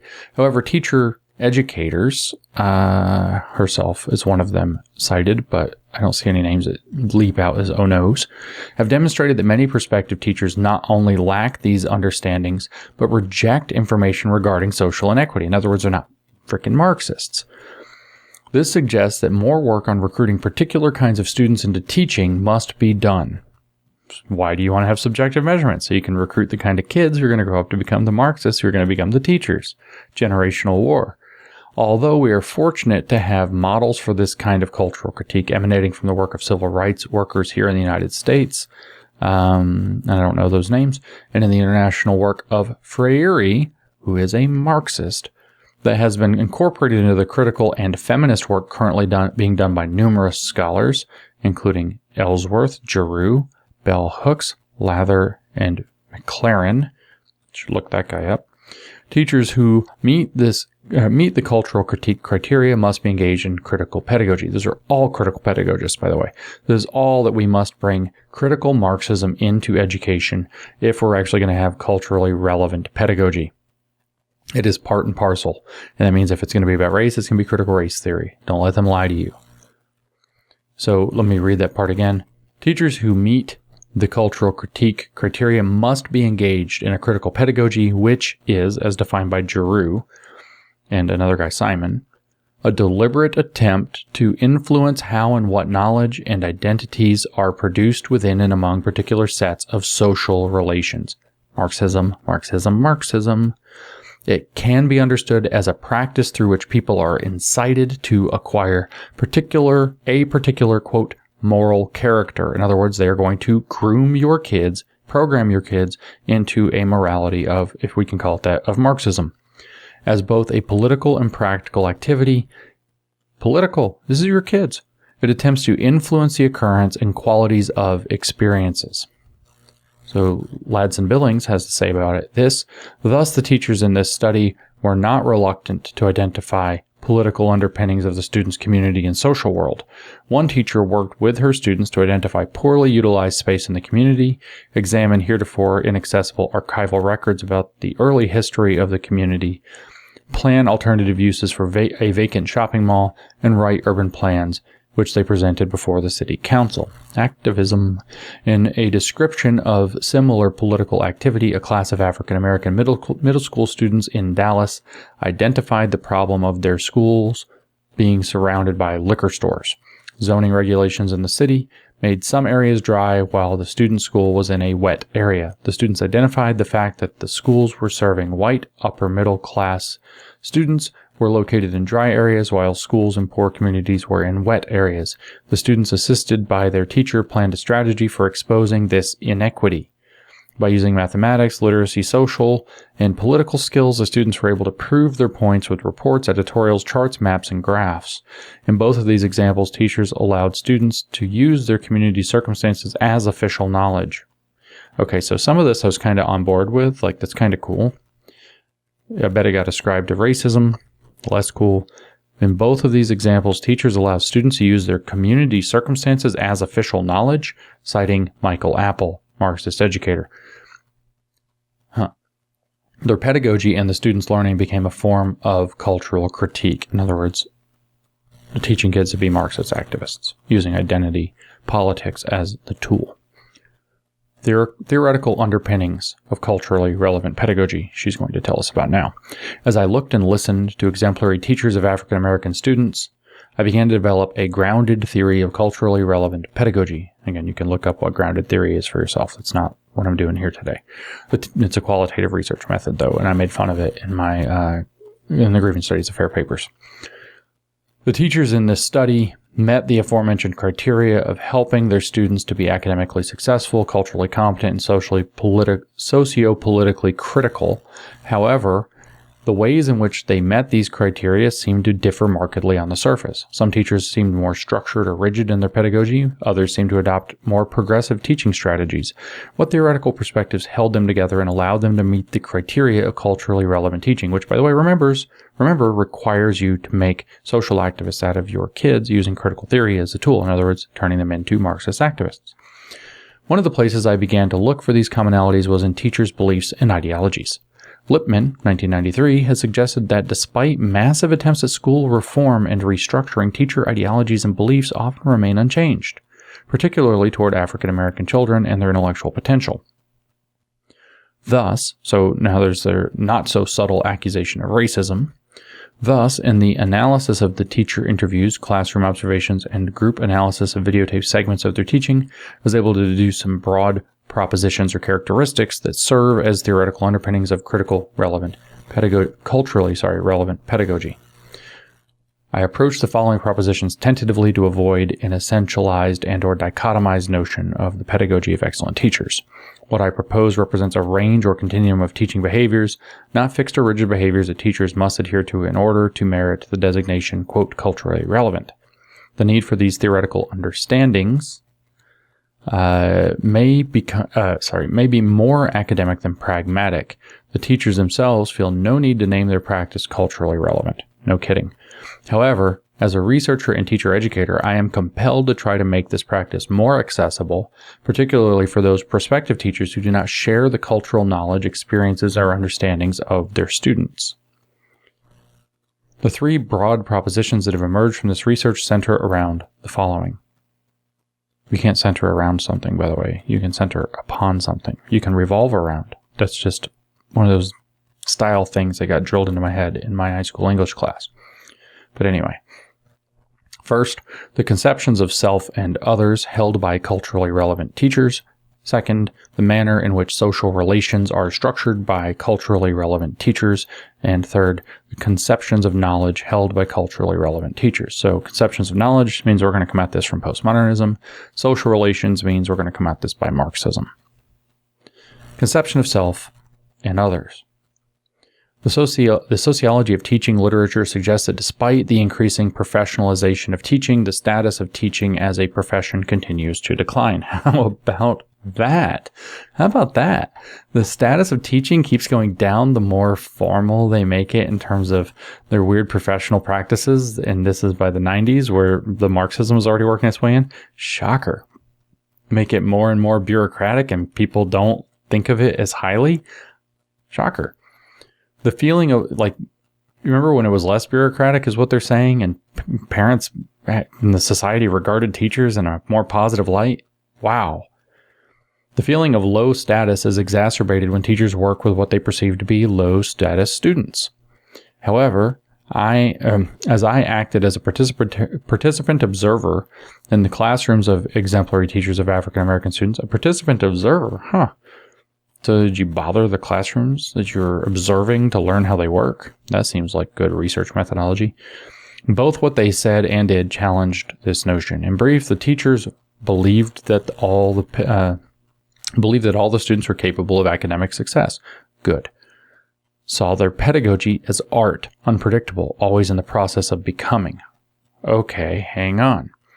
Saw their pedagogy as art. Okay, fine. So there's some fluidity in how you're going to do it. That's kind of cool. Unpredictable, not quite sure what you're going to have to do. You're going to adjust to the given circumstances. Okay. Always in the process of becoming sounds so Hegelian. Where the point is that nothing is as it is. It's always becoming something perfect in the end, if it's sufficiently critical. Next point, saw themselves as members of the community. But probably good. Depends on how that's meant, because community could mean kind of two things. It could be that like what we actually mean by community, or it could mean kind of a collectivist view of community, and saw teaching as a way to give back to the community. That's probably good. And then this one believed in a Freirean notion of teaching as mining or pulling knowledge out. So in other words, they were approaching this through a Paulo Freire-based approach to teaching so the teaching as mining rather than teaching as banking, which is the separation that Freire gives. And his models are the banking model of education, where teachers deposit knowledge into the students, and the dialogical model, where students and teachers are seen largely as equals, and they engage in dialogue. And through dialogue, the teachers are mining out of the students things that they already know, which is probably not actually, like, the kids don't go in there knowing calculus, turns out. The students demonstrated their commitment to these conceptions of self and others in a consistent and deliberate manner. But they also used Marxism in a consistent and deliberate manner in their teaching. Okay. Students were not permitted to choose failure in their classrooms. They cajoled, nagged, pestered, and bribed the students to work at high intellectual levels. Absent from their discourse about students was the language of lacking. That's in quotes. Students were never referred to as being from a single-parent household, being on AFDC, which is welfare, or needing psychological evaluation. Instead, teachers talked about their own shortcomings and limitations and ways they needed to change to ensure student success. Very Paulo Freire. And also very, let's blame the teacher and the system for something else. As I observed them teach, I witnessed spontaneity and energy that came from experience and their willingness to be risk takers. Okay, can get behind that. In the midst of a lesson, one teacher, seemingly bewildered by her students' expressed belief that every princess had long blonde hair, here comes some critical race theory, swiftly went to her bookshelf, pulled down an African folk tale about a princess, and shared the story with the students to challenge their assertion. So that was using a counter story to disrupt an entrenched hegemonic view that would be reinscribing white supremacy. In other words, critical race theory. QED. In our conference afterwards, she commented, quote, I didn't plan to insert the book, but I just couldn't let them go on thinking that only blonde-haired white women were eligible for royalty. I know where they got those ideas, but I have a responsibility to contradict some of that. The consequences of that kind of thinking are more devastating for our children, in italics on the our, which is not clear what that necessarily means, but it is the use of critical race theory to interrupt this thing that, of course, isn't strictly true, that only blonde white women get to be princesses. The teachers made conscious decisions to be part of the community from which their students come. Generally, probably good. 3 of the 8 teachers in this study live in the school community. The others made deliberate efforts to come to the community for goods, services, and leisure activities, demonstrating their belief in the community as an important and worthwhile place in both their lives and the lives of their students. Okay, that should be happening. That's good. A final example I present here is an elaboration of a point made earlier. It reflects the teacher's attempts to support and instill community pride in the students. One teacher used the community as the basis of her curriculum. Her students searched the county historical archives, interviewed long-term residents, constructed and administered surveys and a questionnaire, and invited and listened to guest speakers to get a sense of the historical development of their community. The ultimate goal was to develop a land use proposal for an abandoned shopping center that was a magnet for illegal drug use and other dangerous activities. The project ended with the students making a presentation before the City Council and Urban Planning Commission. One of the students remarked to me, "This community is not such a bad place. There are a lot of good things that happened here, and some of that is still going on." The teacher told me that she was concerned that too many of the students believed that their only option for success involved moving out of the community rather than participating in its reclamation. So there are Freirean elements there where that could get taken awry, but it's also cool as given. I'm not going to criticize just everything just to criticize it, obviously. Social relations. This is probably going to get real because that's Marxism. Much has been written about classroom social interactions. Perhaps the strength of some of the research in this area is evidenced by its impact on classroom practices. For example, teachers throughout the nation have either heard of or implemented various forms of cooperative learning. Cross-age, multi-age, and heterogeneous ability groupings. While these classroom arrangements may be designed to improve student achievement, culturally relevant teachers consciously create social interactions to help them meet the three previously mentioned criteria of academic success, cultural competence, and critical consciousness. Straight up Marxist. Briefly, the teachers maintain fluid student-teacher relationships. That's probably pretty Freirean and not necessarily great, but not terrible, depending on how it's meant. Demonstrate a connectedness with all the students. Develop a community of learners. Encourage students to learn collaboratively and be responsible for another. That's collectivism. That's what we see in the California, Oregon, and Washington ethnic studies curriculum, where, for instance, math is not to be individual anymore, but collective. In these teachers' classrooms, the teacher-student relationships are equitable and reciprocal. Now we're getting deep into Freire, and it's hard without having read the Pedagogy of the Oppressed for you to understand what's going on here. In Freire's book, Pedagogy of the Oppressed, he makes a big deal about how there shouldn't be a power dynamic between teachers and students.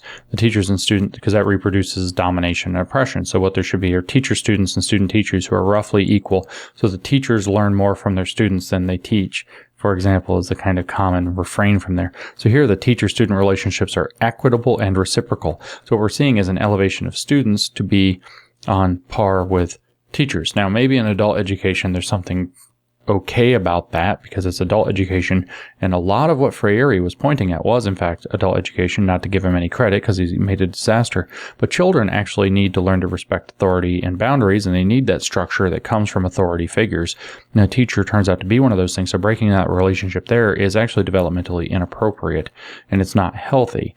But they would say, even in what I just said, that students need to learn to deal with authority, and that they respond to structure, that both of those are just hegemonic views that I'm impressing. I'm trying to indoctrinate students by to listen to authority, to be compliant, etc.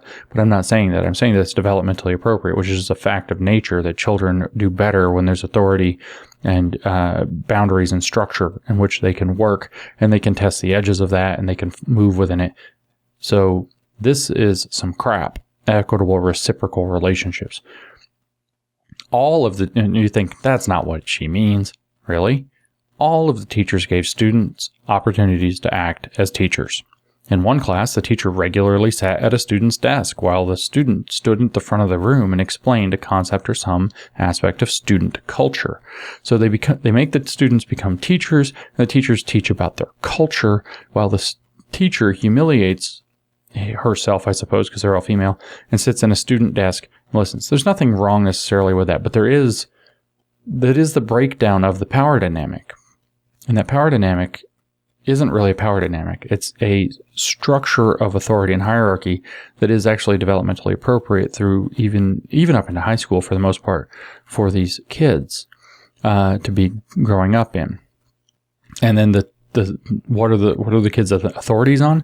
Their culture, student culture. Another teacher highlighted the expertise of various students and required other students to consult those students before coming to her for help. Let me go back to the previous one because it was just to mention, it was very Paulo Freire.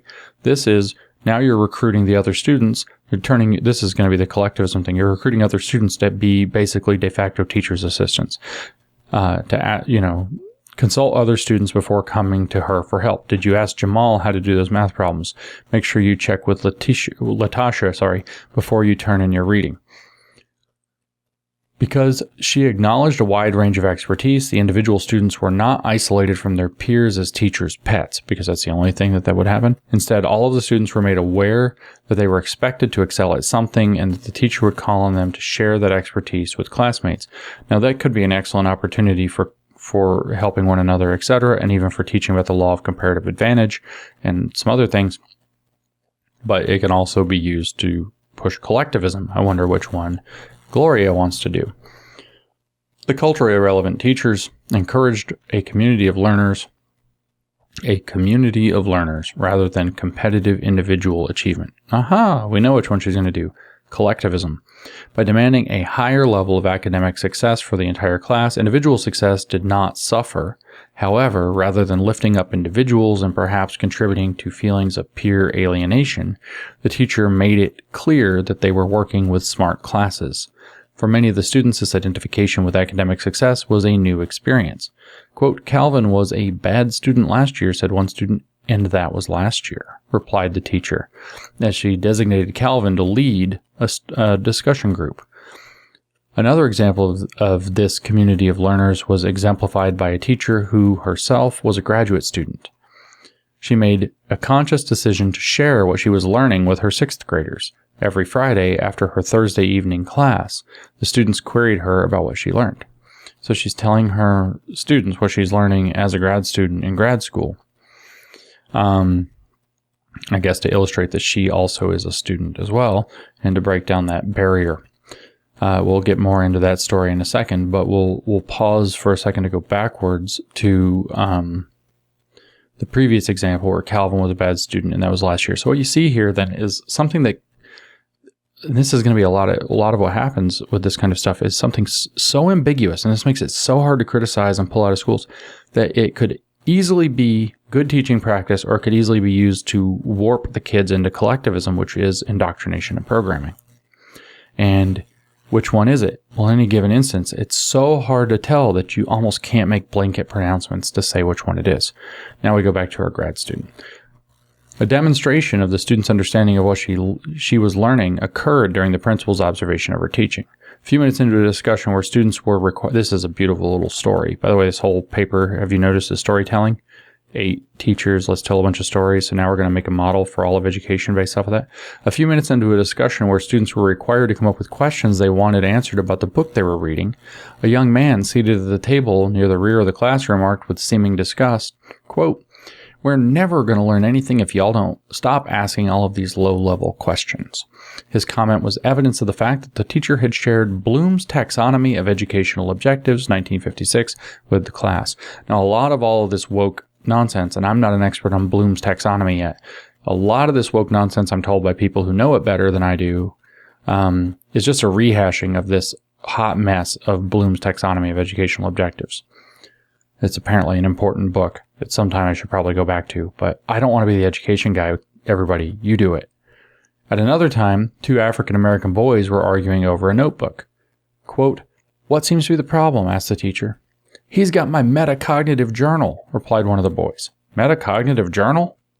By using the language of the teacher's graduate class, the students demonstrated their ability to assimilate her language with their own experiences. This is the breaking down of the boundary between student and teacher that Freire praises. But again, it could be done in a cute way or whatever, where maybe it's even beneficial and productive. Very difficult to tell where it's being okay and where it's not being okay when you start breaking down relationships and doing some things that are contextually appropriate and sometimes contextually inappropriate. Metacognitive journal, though, like 6th graders are talking about a metacognitive journal, like something weird. Probably that is not good. Probably you're indoctrinating them with crap you're picking up in your Marxist teacher college graduate class. To solidify the social relationships in their classes, the teachers encourage the students to learn collaboratively, teach each other, and be responsible for the academic success of others. To be responsible for the academic success of others? What is this, communism? No, it is. These collaborative arrangements were not necessarily structured like those of cooperative learning. Instead, the teachers used a combination of formal and informal peer collaborations. One teacher used a buddy system where each student was paired with another. The buddies checked each other's homework and class assignments. Buddies quizzed each other for tests, and if one buddy was absent, it was the responsibility of the other to call and see why and to help with makeup work. Okay. The teachers used this ethos of reciprocity and mutuality to insist that one person's success was the success of all, and one person's failure was the failure of all. Does that sound like communism? These feelings were exemplified by the teacher who insisted, quote, "We are a family. We have to care for one another as if our very survival depended on it. Actually, it does." So here's one of these stupid contextual things. Yes, we are a mutually dependent species. We are interdependent, I should say, mutually interdependent species. So in a sense, that's kind of true. But in a much more important sense, we got a lot of broken shit going on right there. We are a family in the classroom.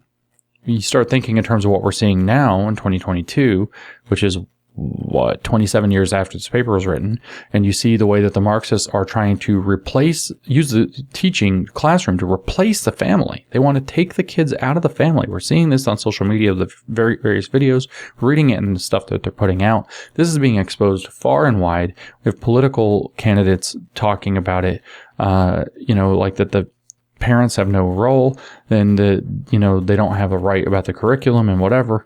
And so here we are a family, maybe something depending on the context in which it's delivered. And this quote is put in here out of context after a bunch of crap about collectivism, which is the wrong context. But we are a family. No, you're not. You're a classroom. We have to care for one another as if our very survival depended on it. Well, that's some histrionic bullshit, except if in a very narrow context, then saying actually it does. Well, what do you mean by our very survival? Do you mean that we are a mutually interdependent species? Well, that's one thing. Maybe you should clarify. But do you mean it in this collectivist nonsense, which you've just propositioned? That's communism. And it's actually histrionic. Our very survival, your very survival does not depend for most people on whether or not somebody else is doing their stuff. Collectivism is not good. Conceptions of knowledge. This is going to get all postmodern and critical big time. A third proposition that emerged from the study was one that indicated how the teachers thought about knowledge, the curriculum or content they taught, and the assessment of that knowledge. Once again, I will summarize their conceptions or beliefs about knowledge. Knowledge is not static. It is shared, recycled, and constructed. Hello, postmodernism. Knowledge must be viewed critically. Hello, neo-Marxism. Teachers must be passionate about knowledge and learning. Okay. Teachers must scaffold or build bridges to facilitate learning. Now, I don't know specifically in education what scaffolding means, so that might be good or bad, but I do agree that you have to build bridges between where you are and where the kids are, or the students are, to facilitate learning. That's actually true. I taught for a number of years. You do actually have to figure out how to connect and build. Okay, fine, whatever, but maybe not. Depends on what's meant by scaffolding, which is in italics, and is a word that I'm not familiar with in specificity. And given that I know that every woke word contains an agenda, I don't know if one's hidden here, because I don't know if that's a woke word or not. Assessment must be multifaceted, incorporating multiple forms of excellence. That means subjective measures of determining if they're doing it well so they can be good at their critical stuff. For the teachers in this study, knowledge was about doing. Well, that's strange. The students listened and learned from one another as well as the teacher. Early in the school year, one teacher asked the students to identify one area in which they believed they had expertise. She then compiled a list of classroom experts for distribution to the class. Later, she developed a calendar and asked students to select a date they would like to make a presentation in their area of expertise. When students made their presentations, their knowledge and expertise was a given. Yeah, they said they're an expert, so just believe them, right? The classmates were expected to be an attentive audience and to take seriously the knowledge that was being shared by taking notes and or asking relevant questions. Maybe now is a good time to talk about my friend. When I was a kid, this kid I knew wasn't really my friend, named Rusty. We'll come back to Rusty. Let me finish the paragraph. The variety of topics the students offered included rap music, funny they put that first, basketball, gospel singing, cooking, hair braiding, and babysitting. Other students listed more school-like areas of expertise such as reading, writing, and mathematics. However, all students were required to share their expertise. So let's back up here. So classmates were expected to, so their knowledge and expertise was a given. Their classmates were expected to be an attentive audience to take seriously the knowledge that was being shared by taking notes and asking relevant questions. Now, when I was a kid, there was this other kid, not in my neighborhood, but in my friend's neighborhood, named Rusty. And I don't know what happened to Rusty, but Rusty was a liar. Rusty made up some tall tales. Rusty came over one time. We were sitting there hanging out or whatever. It was back in the days when MTV was cool and it had music videos. You remember music videos? They were on TV, on MTV way back in the day. You young people wouldn't know that because it's never been in your lifetime. In fact, it was basically all MTV showed. And so Rusty came over and there was a song by Aerosmith. It was playing, and the music video, rather famously, all the teenage boys really loved it, featured this cool scene where there's a guy riding a motorcycle and Alicia Silverstone is on the motorcycle with him, and they start making out while they're on the motorcycle. And making out with Alicia Silverstone was something a lot of the teenage boys want to do. And Rusty walked in like right during this iconic scene. He's wearing a women's shirt and some kind of a raincoat and obviously a large amount of women's perfume, which means he had pilfered his mom's closet to put some kind of thing together. He wasn't like a cross-dresser or any of that. But he looks at this TV. I'm assuming Rusty was a fairly poor child, but I don't know this. And he sees the motorcycle and the making out with Alicia Silverstone, and he says, because this is his expertise, I've done that. He's like 10, 11, something like that. I've done that. Tastes like chicken. That's what he said. So I'm going to take notes on this because Rusty's knowledge and expertise is a given. Rusty has a large number of stories. He told us about how he would have told the teacher, I can tell you, it wouldn't have been about Alicia Silverstone. Well, it could have been anything. There's a good chance he would have said that his expertise was in fishing. And he explained that because the neighborhood had access to the lake, and he said, you know what, we came over one day and he said, hey, down at that pier the other day, you know what happened? Somebody caught a 12-pound largemouth bass. You know who caught it? Me. And we looked at him like, that's not true. There are not that many 12-pound largemouth bass in this lake. And you probably didn't catch one because the biggest one any of us ever caught was like 3 or 4 pounds. And that was huge for us. And so he says he caught a 12-pound one. And we look at him skeptically and he freezes. He says, actually, I didn't catch it. My dad did. And then he says, and actually it wasn't 1 bass, it was 2 bass. One was 6 pounds, one was 7. And we already got him up on the wall, and what you won't believe is that one of those bass, when we pulled it out of the water, was wearing a gold chain around its neck, and it's hanging on our wall on the fish that was that we'd already had taxidermied, and it was from yesterday. So taxidermy takes longer than that. That didn't happen. The fish don't have necks. Definitely wasn't wearing a gold chain. The 1 bass that was 12 pounds became 2 bass that were 6 and 7. None of this makes any fucking sense. So Rusty could tell us about fishing, and we would have to acknowledge his knowledge and expertise. This is nonsense. This is utter nonsense. It's Freirean nonsense where now we have to take this into account. Yada, yada, yada. So, nonsense. Another example of the teacher's conceptions of knowledge was demonstrated in the critical stance the teachers took toward the school curriculum. Oh, good. Just undermine the school curriculum, teachers, in front of your students. That'll be good. Although cognizant of the need to teach certain things because of a district-wide testing policy, well, that's the only reason, like what, math, the teachers helped their students engage in a variety of forms of critical analyses, teaching them to be freaking Marxists. For one teacher, this meant the critique of the social studies textbooks that were under consideration by a state evaluation panel. Probably going to accuse them of being racist.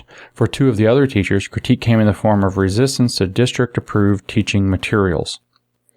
That's so great that that's happening, that they're doing this in front of with their students and in front of their students. Both of these teachers showed the students what it was they were supposed to be using along with what they were going to use and why.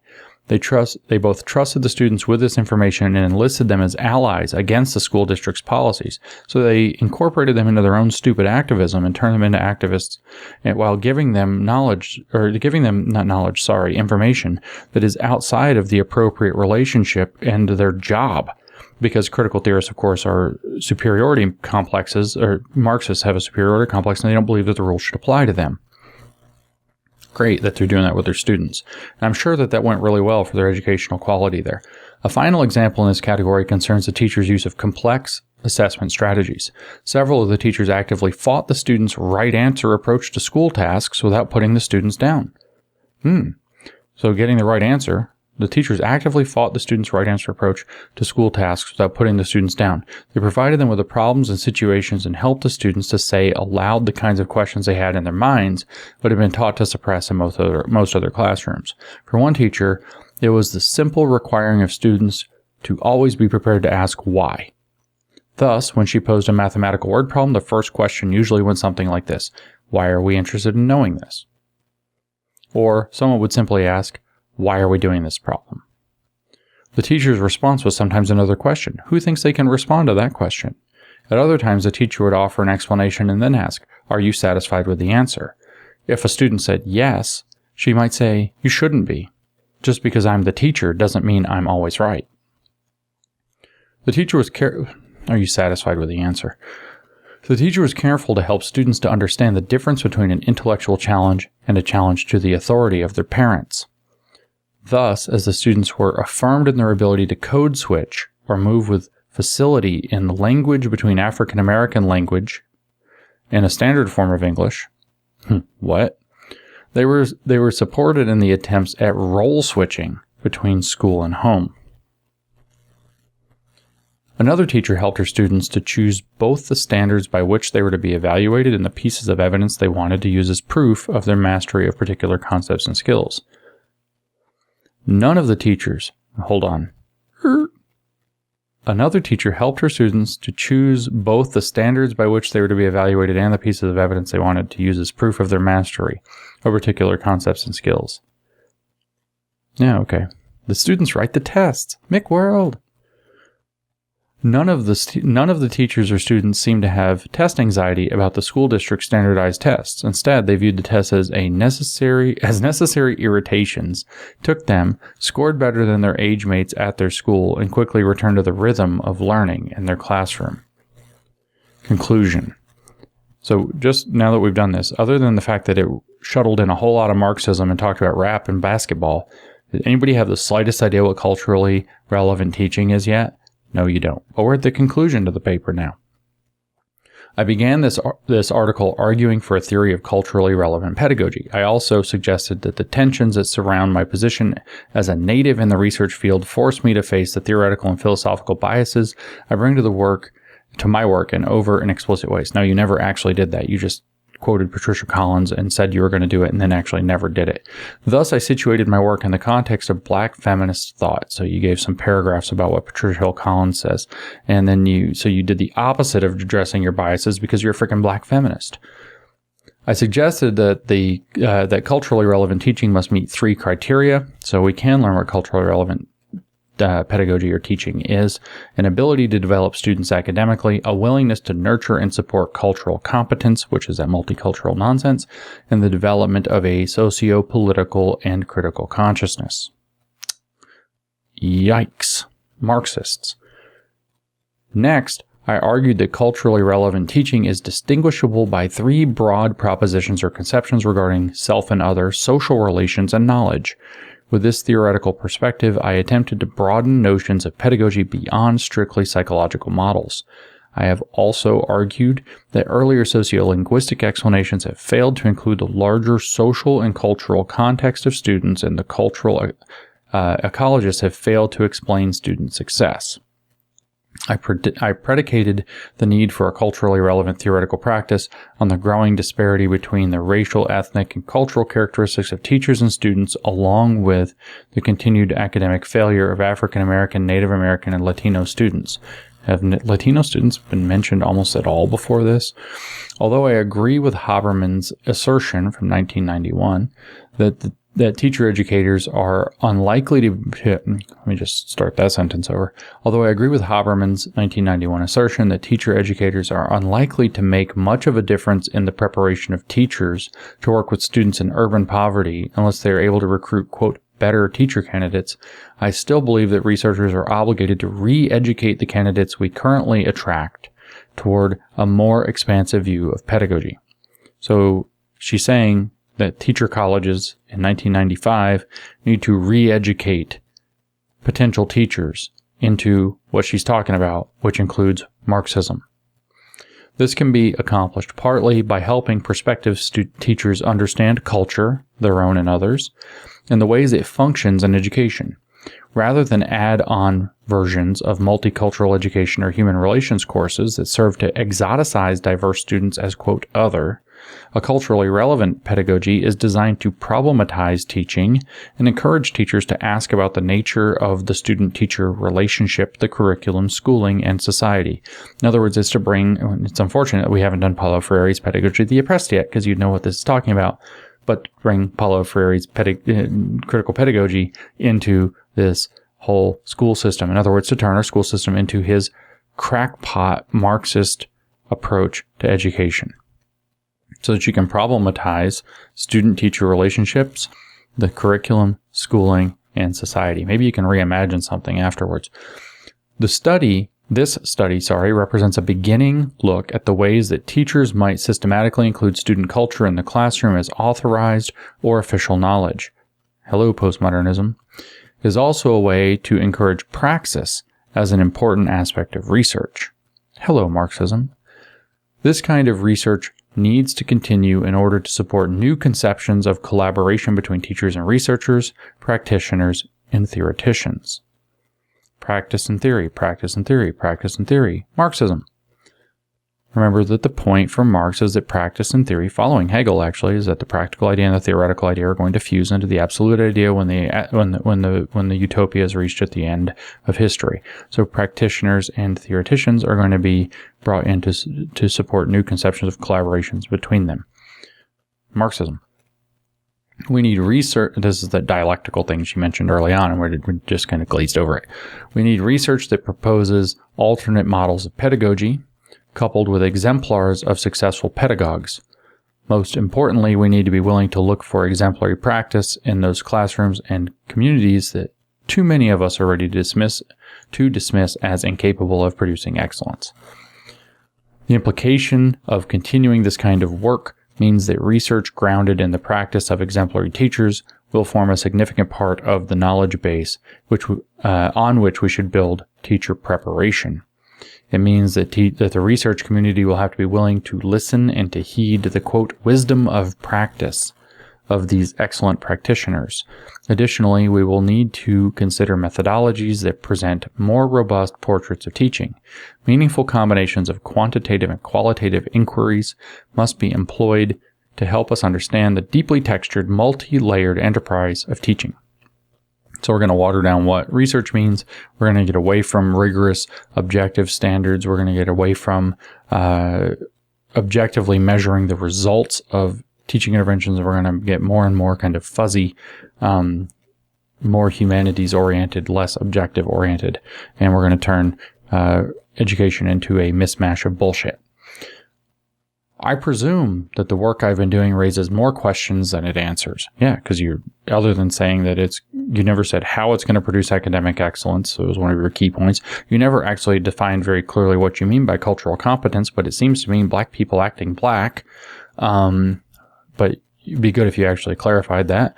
And then you decided to bring in Marxism into our education, like that's super important and good. And you're just going to glaze over it with a lot of jargon. Yeah, lots of questions need to be asked right here. Like, how did this happen? Why are you important? Why are you still writing educational policy 27 years after you did this atrocity for states like Virginia? Why are you still a thing? That's a good question. A common question asked by practitioners is, isn't what you described just good teaching? Did you read the Marxism part? Jesus. Anyway, I digress. And while I do not deny that it is good teaching, because I said, I'll just give myself credit. I said a lot of that could be good teaching if it's contextually correct, but then we see her dragging it into collectivism, under this collaboration stuff, blah, blah, blah, and all this critical stuff and the Marxism stuff, and the destruction of the hierarchical boundary between teacher and student, and that's thus the role of authority and all these other pieces that are super important. Isn't this good teaching? And while I do not deny that it is good teaching, I pose a counter question. Why does so little of it seem to occur in classrooms populated by African American students? Maybe because most teachers aren't Marxists, or at least they weren't in 1995 yet. Another question that arises, and then let's just bring up the race part. Oh, if bringing critical consciousness to the students is a key thing, is such great teaching, why doesn't it happen where the black students are? Because racism. That's what she's saying there. Like, literally. Another question that arises is whether or not this pedagogy is so idiosyncratic that only, quote, certain teachers can engage in it. I would argue that the diversity of these teachers and the variety of teaching strategies they employed challenged that notion. There were 5 blacks and 3 whites who all had to demonstrate certain competencies, which included this kind of critical approach to education. 8. That's it. 8 teachers. The common feature they shared was a classroom practice grounded in what they believed about the educatability of the students. Unfortunately, this raises troubling thoughts about those teachers who are not successful. Does it? Not necessarily. But we cannot assume that they do not believe that some students are incapable or unworthy of being educated. That is a naked accusation of racism of teachers who aren't doing what you're saying. Yeah, unfortunately, this raises troubling thoughts about those teachers who are not successful. But we cannot. But don't worry. We've raised that. We've made the remark. But don't worry. I'm going to say this. But we cannot assume that they do not believe that some students are incapable or unworthy of being educated. We can't assume that. But I mentioned it. The reasons for their lack of success are far too complex for this discussion. So we'll just mention that they might be fucking racists, and then not talk about any other ones. God, these people are evil. Ultimately, my responsibility as a teacher-educator who works primarily with young middle-class white women is to provide them with the examples of culturally relevant teaching in both theory and practice. My responsibility as a researcher is to continue to inquire in order to move toward a theory of culturally relevant pedagogy. So, yet again, do you really understand what culturally relevant pedagogy is after we read one of the landmark papers in it? We've now concluded this wonderful piece of work by Gloria Ladson-Billings, who I just remarked is still writing educational policy. She was one of the chief authors in Ed Equity Virginia last year for the Department of Education in Virginia. And the only thing that's clear that I got out of this is that it's situated within multicultural education, which is a failure, that it somehow has to incorporate having students teach the teachers about their culture so that they can diversify education culturally so that they can maybe achieve higher success, that it needs to veer toward collectivism, and that it must encourage cultural competence, which seems to be, and if it's done through critical race theory, is the expression of the authentic culture, so to speak, of say, didn't she say something about black people being like a colonized minority or something like that? I don't remember what it said. This is mental. And then, of course, that it all has to bring it. The third criterion of a culturally relevant pedagogy is that it must bring in critical theory as its perspective. And if it's going to be done with cultural competence, we can bet that those cultural competence is going to be tied to race, as they always do, because race is how you structurally determine a society that's structurally racist, if you believe critical race theory. So race is going to have a culture that's determined by being oppressed by the structural determinist society with a white supremacist superstructure and anti-blackness and yada, yada, yada. Then what you're looking at is that you're bringing critical race theory in under the name of culturally relevant pedagogy, and you're using that to A, critique social structures, B, teach kids to be activists, and C, to give them the critical consciousness. It explicitly says that, but specifically the critical consciousness of their race that they're now going to tuck into the concept of cultural competence. So cultural competence becomes a shield word, because the only way that cultural competence the only way that cultural expression is authentic and therefore exhibiting expertise and competence is if it's going to echo what the critical race theory says. So a culturally relevant pedagogy, if you didn't already know, and you probably did, but you needed to back it up, is based in critical theory. Therefore, because of the way that they're going to treat race and ethnicity, in critical race theory. So yes, CRT, culturally responsive or relevant teaching, either one, does contain critical race theory. And in fact, it's a slightly broader way of thinking about education that is going to base its core goals on critical race theoretic thinking. Two of the three primary goals are rooted in critical race theory, where race is concerned, but it's going to be for other cultures like so-called gay culture, or so-called trans culture, or so-called lithsexual culture, or so-called xenogender culture, or so-called disabled culture, or deaf culture, or blind culture, or any of these other cultures that they want to insist that identity equals culture. Two of the three categories that they give are going to be rooted in those critical theories of that identity, including critical race theory. Cultural competence is going to be defined in terms of developing an authentic expression of what critical race, in other words, what critical race theory says about your racial identity and the culture that goes with it, which is determined by the oppression of the existing system, and then that you actually have to become a critical activist. The third of the three components is academic success, which they aren't achieving by any measure. Look at the schools across the country. That's just not happening. Why? Because rather than teaching through rigorous methods like phonics, for example, in reading, or whatever methods happen to be rigorous for teaching mathematics to elementary kids. I taught college. I have no idea what little kids learn. probably not the very kind of, I think, intuitive but confusing method pushed through by Common Core. I think that that's great to come back to later and learn later on, and you really learn what the mathematics means. But the algorithmic do it form is probably more developmentally appropriate for, say, second and third graders. Rather than using pedagogical approaches to teach reading, mathematics, etc. that matter, you're spending a lot of time doing cultural bullshit and teaching kids to be activists and inculcating a cultural competence rooted in critical consciousness. So cultural competence in critical consciousness rooted in identity factors interpreted through a Marxist lens. So, yes, culturally responsive or relevant, doesn't matter which one. Also culturally sustaining teaching. These things are actually vehicles by which these various Marxist tools are being brought in under the broader, sounds good umbrella of multiculturalism, which ultimately upholds this notion of kind of a every culture is somehow like untouchable and like pristine snow, kind of noble savage-ish, and has to be respected as such and treated as a form of expertise and a complete level playing field, yada, yada, yada. So now you know culturally responsive teaching, culturally relevant teaching, again, basically same thing, culturally sustaining teaching, which is taking this to even crazier level, boils down to incorporating identity-based Marxism into education with the lie that it's also about creating academic success.